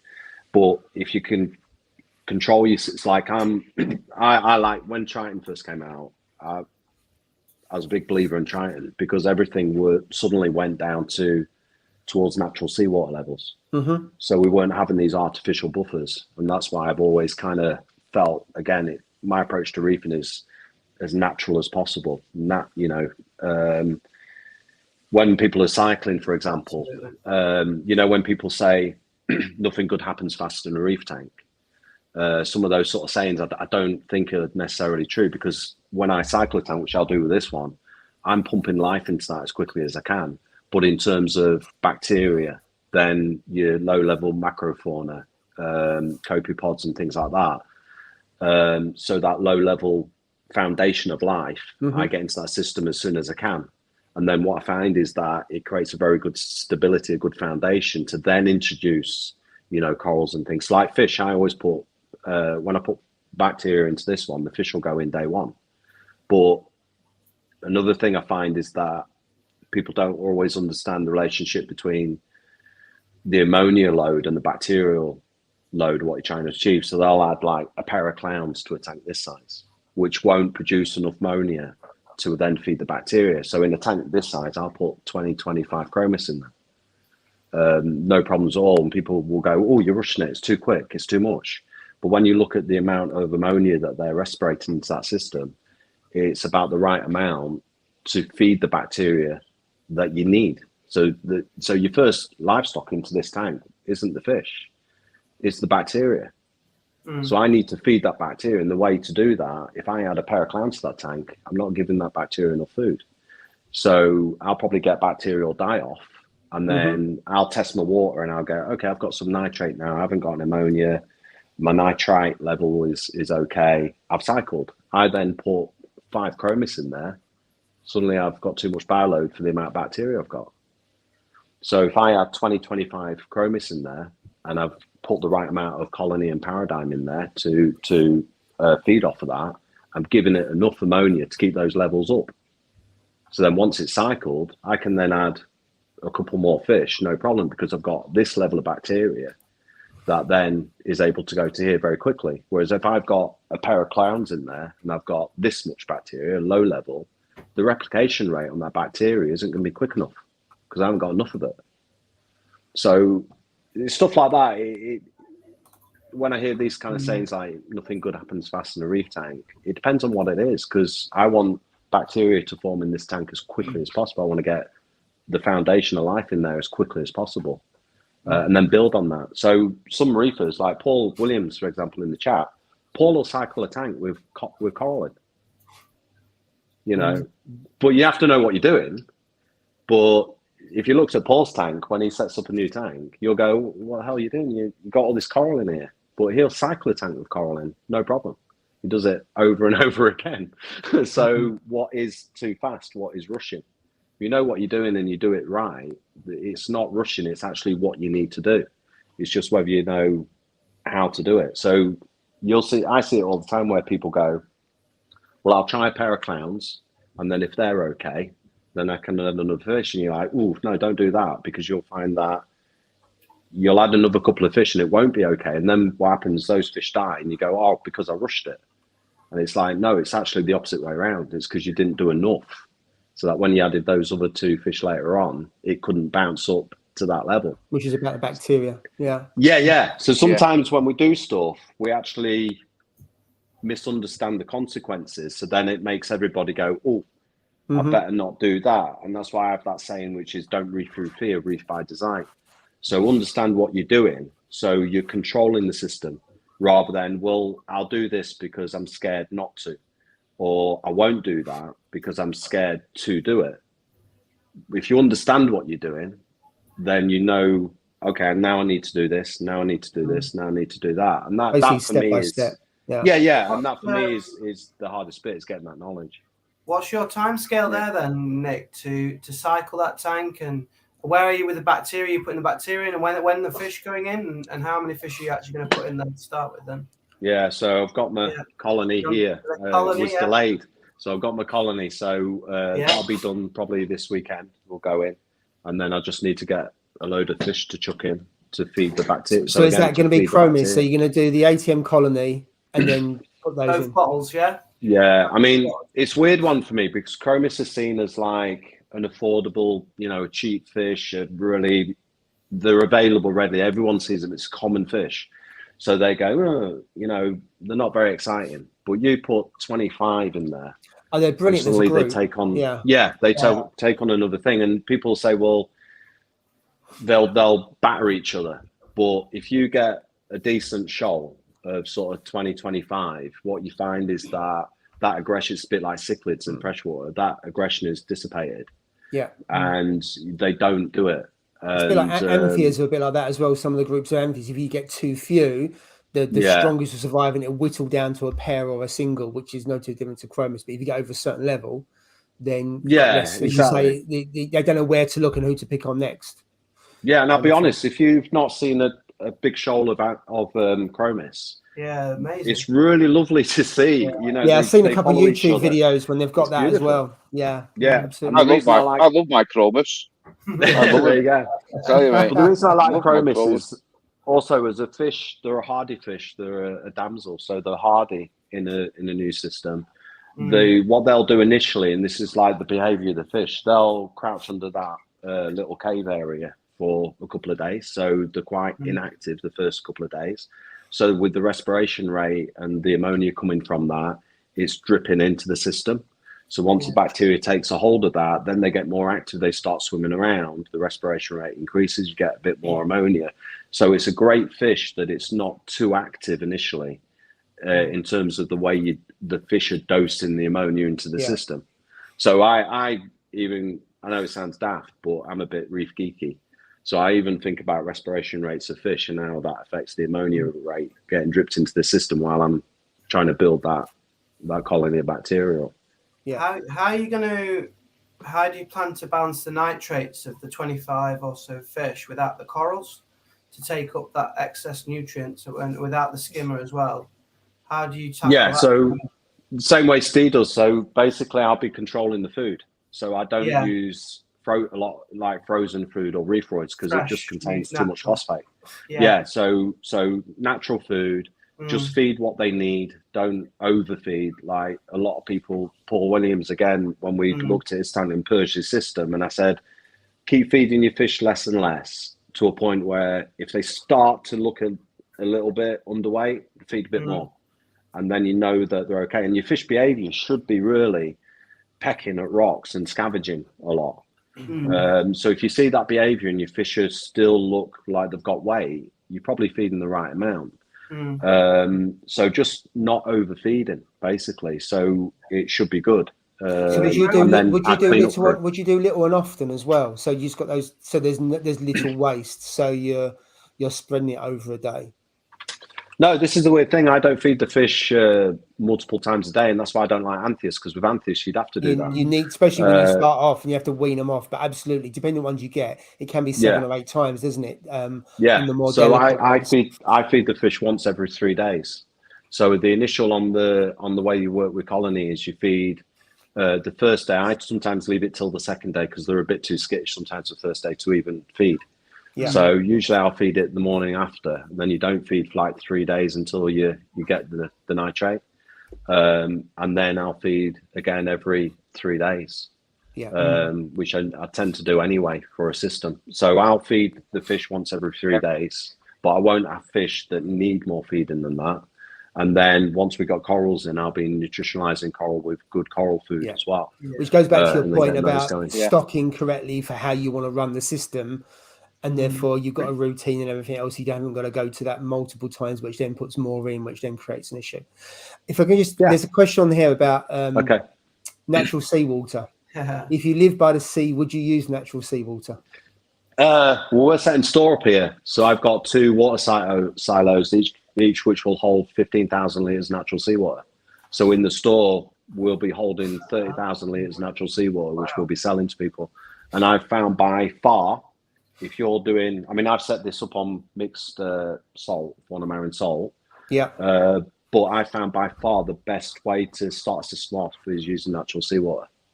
I can't even tell you why. Where are you sourcing that from then, Nick? Where's that coming from? Is that UK waters or?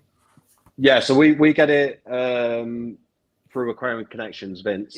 And then he sources it. I think it's a sustainable source. It's like a pipeline that goes so many miles underneath. I think the SeaWorlds and stuff use it as well from the same place. So so we've used it on and off from Vince for years for tank fills and all sorts of stuff.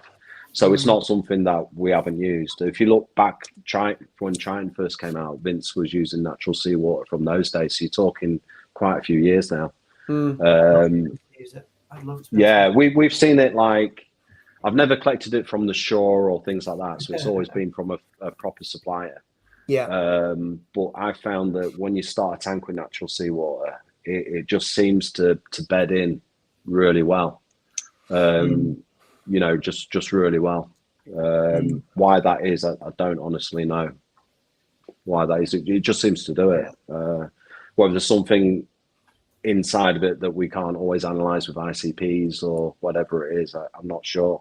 But another good one, again, go back to like natural reefing, phyto. I know the guy that was on before mentioned it, but phyto dosing is another big thing. So we'll be creating our own, cultivating our own phyto here, and I'll be sort of telling everyone, look, phyto.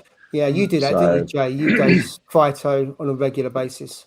Yeah, I just bought some Reef Phyto. I don't know if you heard of the company Reef Phyto. Yeah. I just bought some from him, and it's like 5 different blends or something. That's the marketing anyway, and I've just been putting a couple of drops in, and I like your messages, Nick, about everything natural, because I think that's such an important message. Whether it's your foods or your kind of your phyto or whatever else, you know, just keep it natural, which is what you've always said to me when I've spoke to you and on the live stream. I think it's important.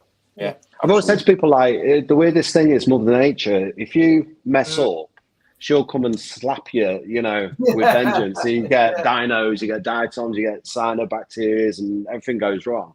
Yeah. But I found that if you give Mother Nature a chance to assist you and you keep everything right, she works in your favour with as much energy. Yeah. And that's the thing with reefing. And not to sound like an old schooler, but you find if you look at old school reefers, don't you find that they just seem more relaxed about stuff? They just go, I'll be all right. Just chuck it in. Just do this. It's all right. Yeah. And where your new reefers and you newly competent reefers, if you like I said, they're always like very nervous about reefing. But, you know, I don't do this, or I've got to do this, otherwise the whole thing's just going to fall apart. Where with your old schoolers, you tend to go like, yeah, just do this, just do that. Leave it alone. Like Steve was saying, I don't put my hands in the tank, which is a fantastic piece of advice. Like, just leave it alone. You know, don't worry about it. It'll be okay. And people always say, don't they, go on holiday and come back. Whether that's reefing or other things, if you know that with that experience and you try things and you get it wrong, or actually, I learned a lot from seeing other people do it wrong and the things they did to do it wrong. So actually, it was quite good at their expense, of course. But I avoided things that, you know, throwing loads of things and doing and changing things really quickly, flip-flopping from one thing to another and making loads of changes. That's one of the first things I learned from watching YouTubers who've done that, and they crash their tanks. And you think, hang on a minute, there's a connection here. 3 or 4 different people all changing loads of things, and their tank goes south very quickly. Don't do it. When I came in, I learned a lot from that, and I learned as much about how not to do things and how to do things. And that's how I learned a hell of a lot on that side. It's just understanding the connection on the dots, because you watch 5 or 6 different videos, different people all tell you different things and say, well, actually, is there a connection in here? And that's how I learned it. And then you're right about being relaxed and not panicking is important, but you only get that through either speaking to people or get experience. I mean, one of the things I love people to go on, say. No, sorry. Can I just go back on like what HC Aquatics said? Naren, was saying before, I mentioned, obviously you wouldn't be watching, but I mentioned that I don't run raw phos, I don't run carbon. I only need to when I need to. I only run it when I need to.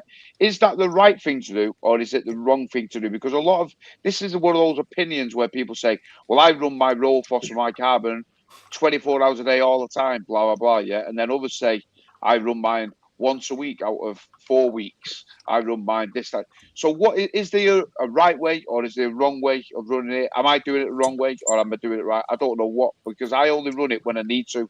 So if I see my phosphates going up, first thing is like we said before, I always try to find, well, why is my phosphates going up? Do you know what I mean? What is the reason why? What have I started to put in this tank to raise them up? Do you know what I mean? And then if I can't find that thing, then obviously I put, the solution. I run some raw phos in it, but I only run a very minimal amount just to drop it slowly and do it that way. Carbon wise, I never run carbon. I only ever run it if I'm fragging zoas, or if I'm doing, or I'm fragging something. You get a bit of slime. Could potentially get some toxins from the zoas in it, or the pallies. That's the only time I ever run them. But Yeah, I don't know. I don't know what you think, mate. I don't know whether.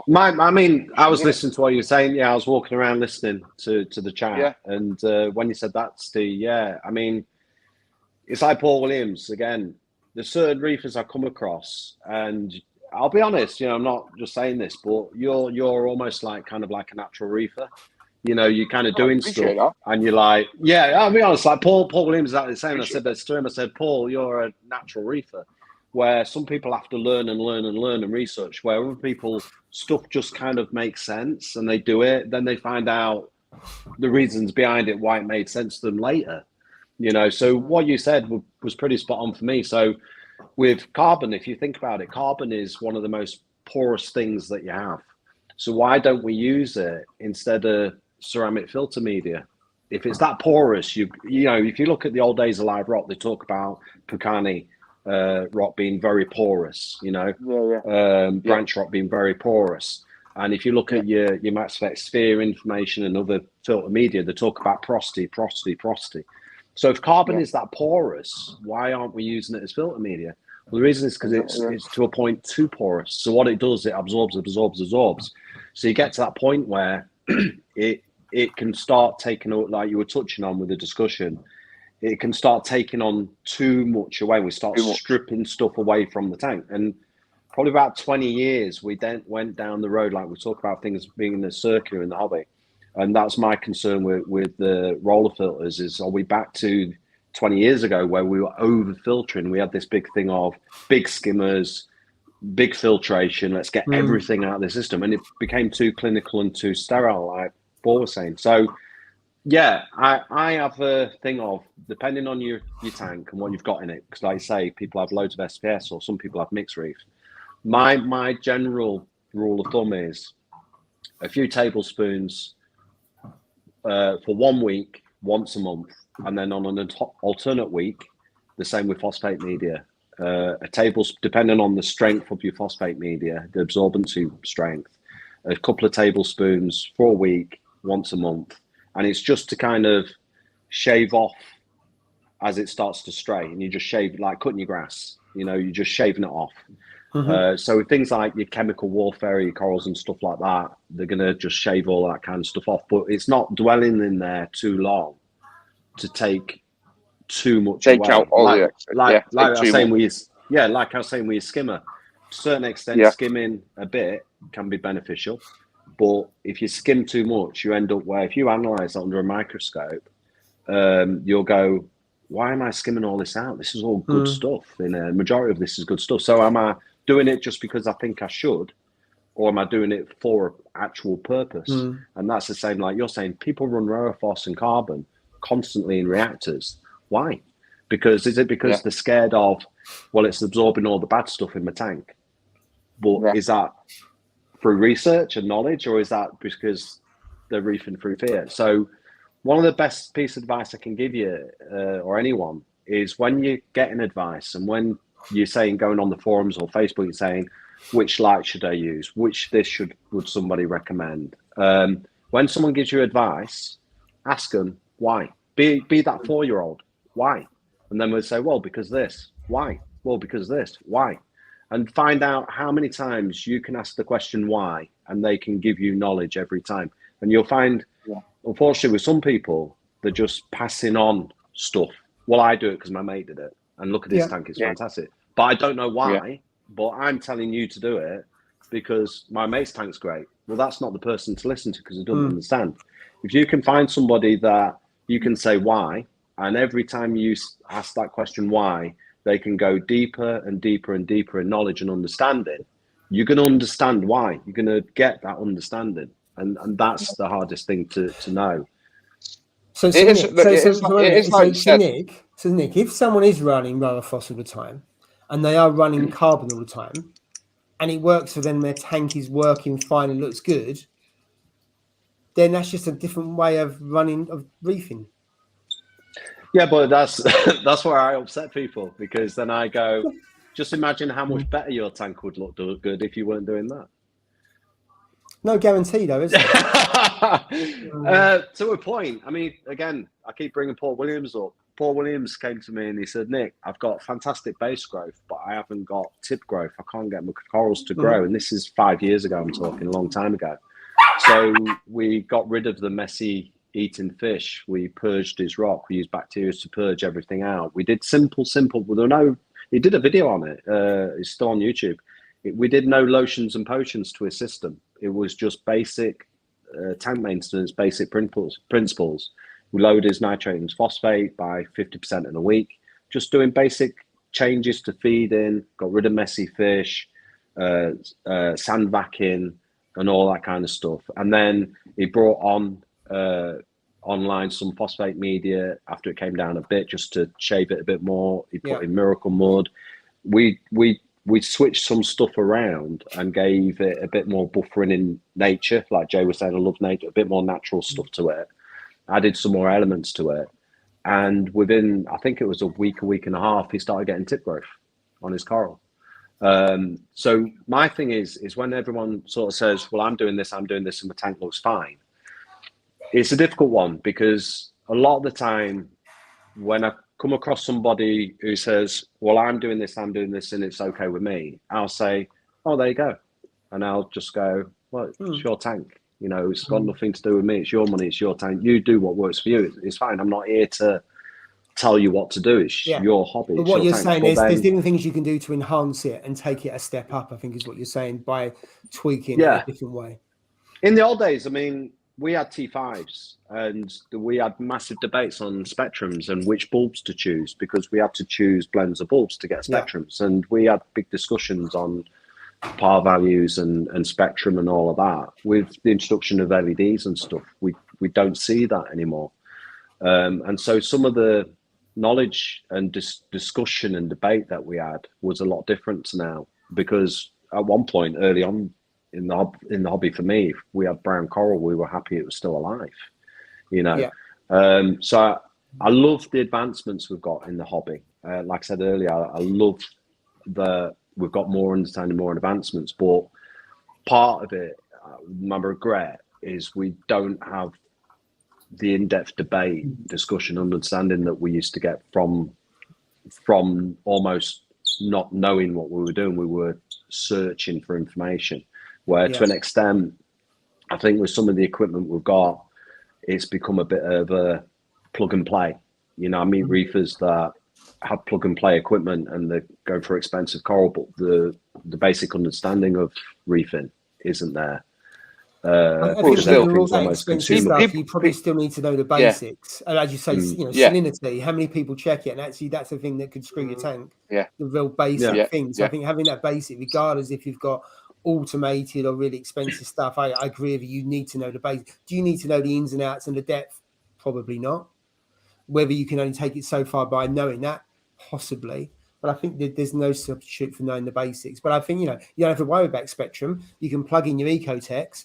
You can do the AB and LPS, and you know they're tried and tested. They was, you know, invented or created out in Canada or wherever it was, and they've been tried and tested for years, haven't they? So probably why we don't have conversations about spectrum. We've mentioned that before. You plug and play. You put that AB on, and off you trot.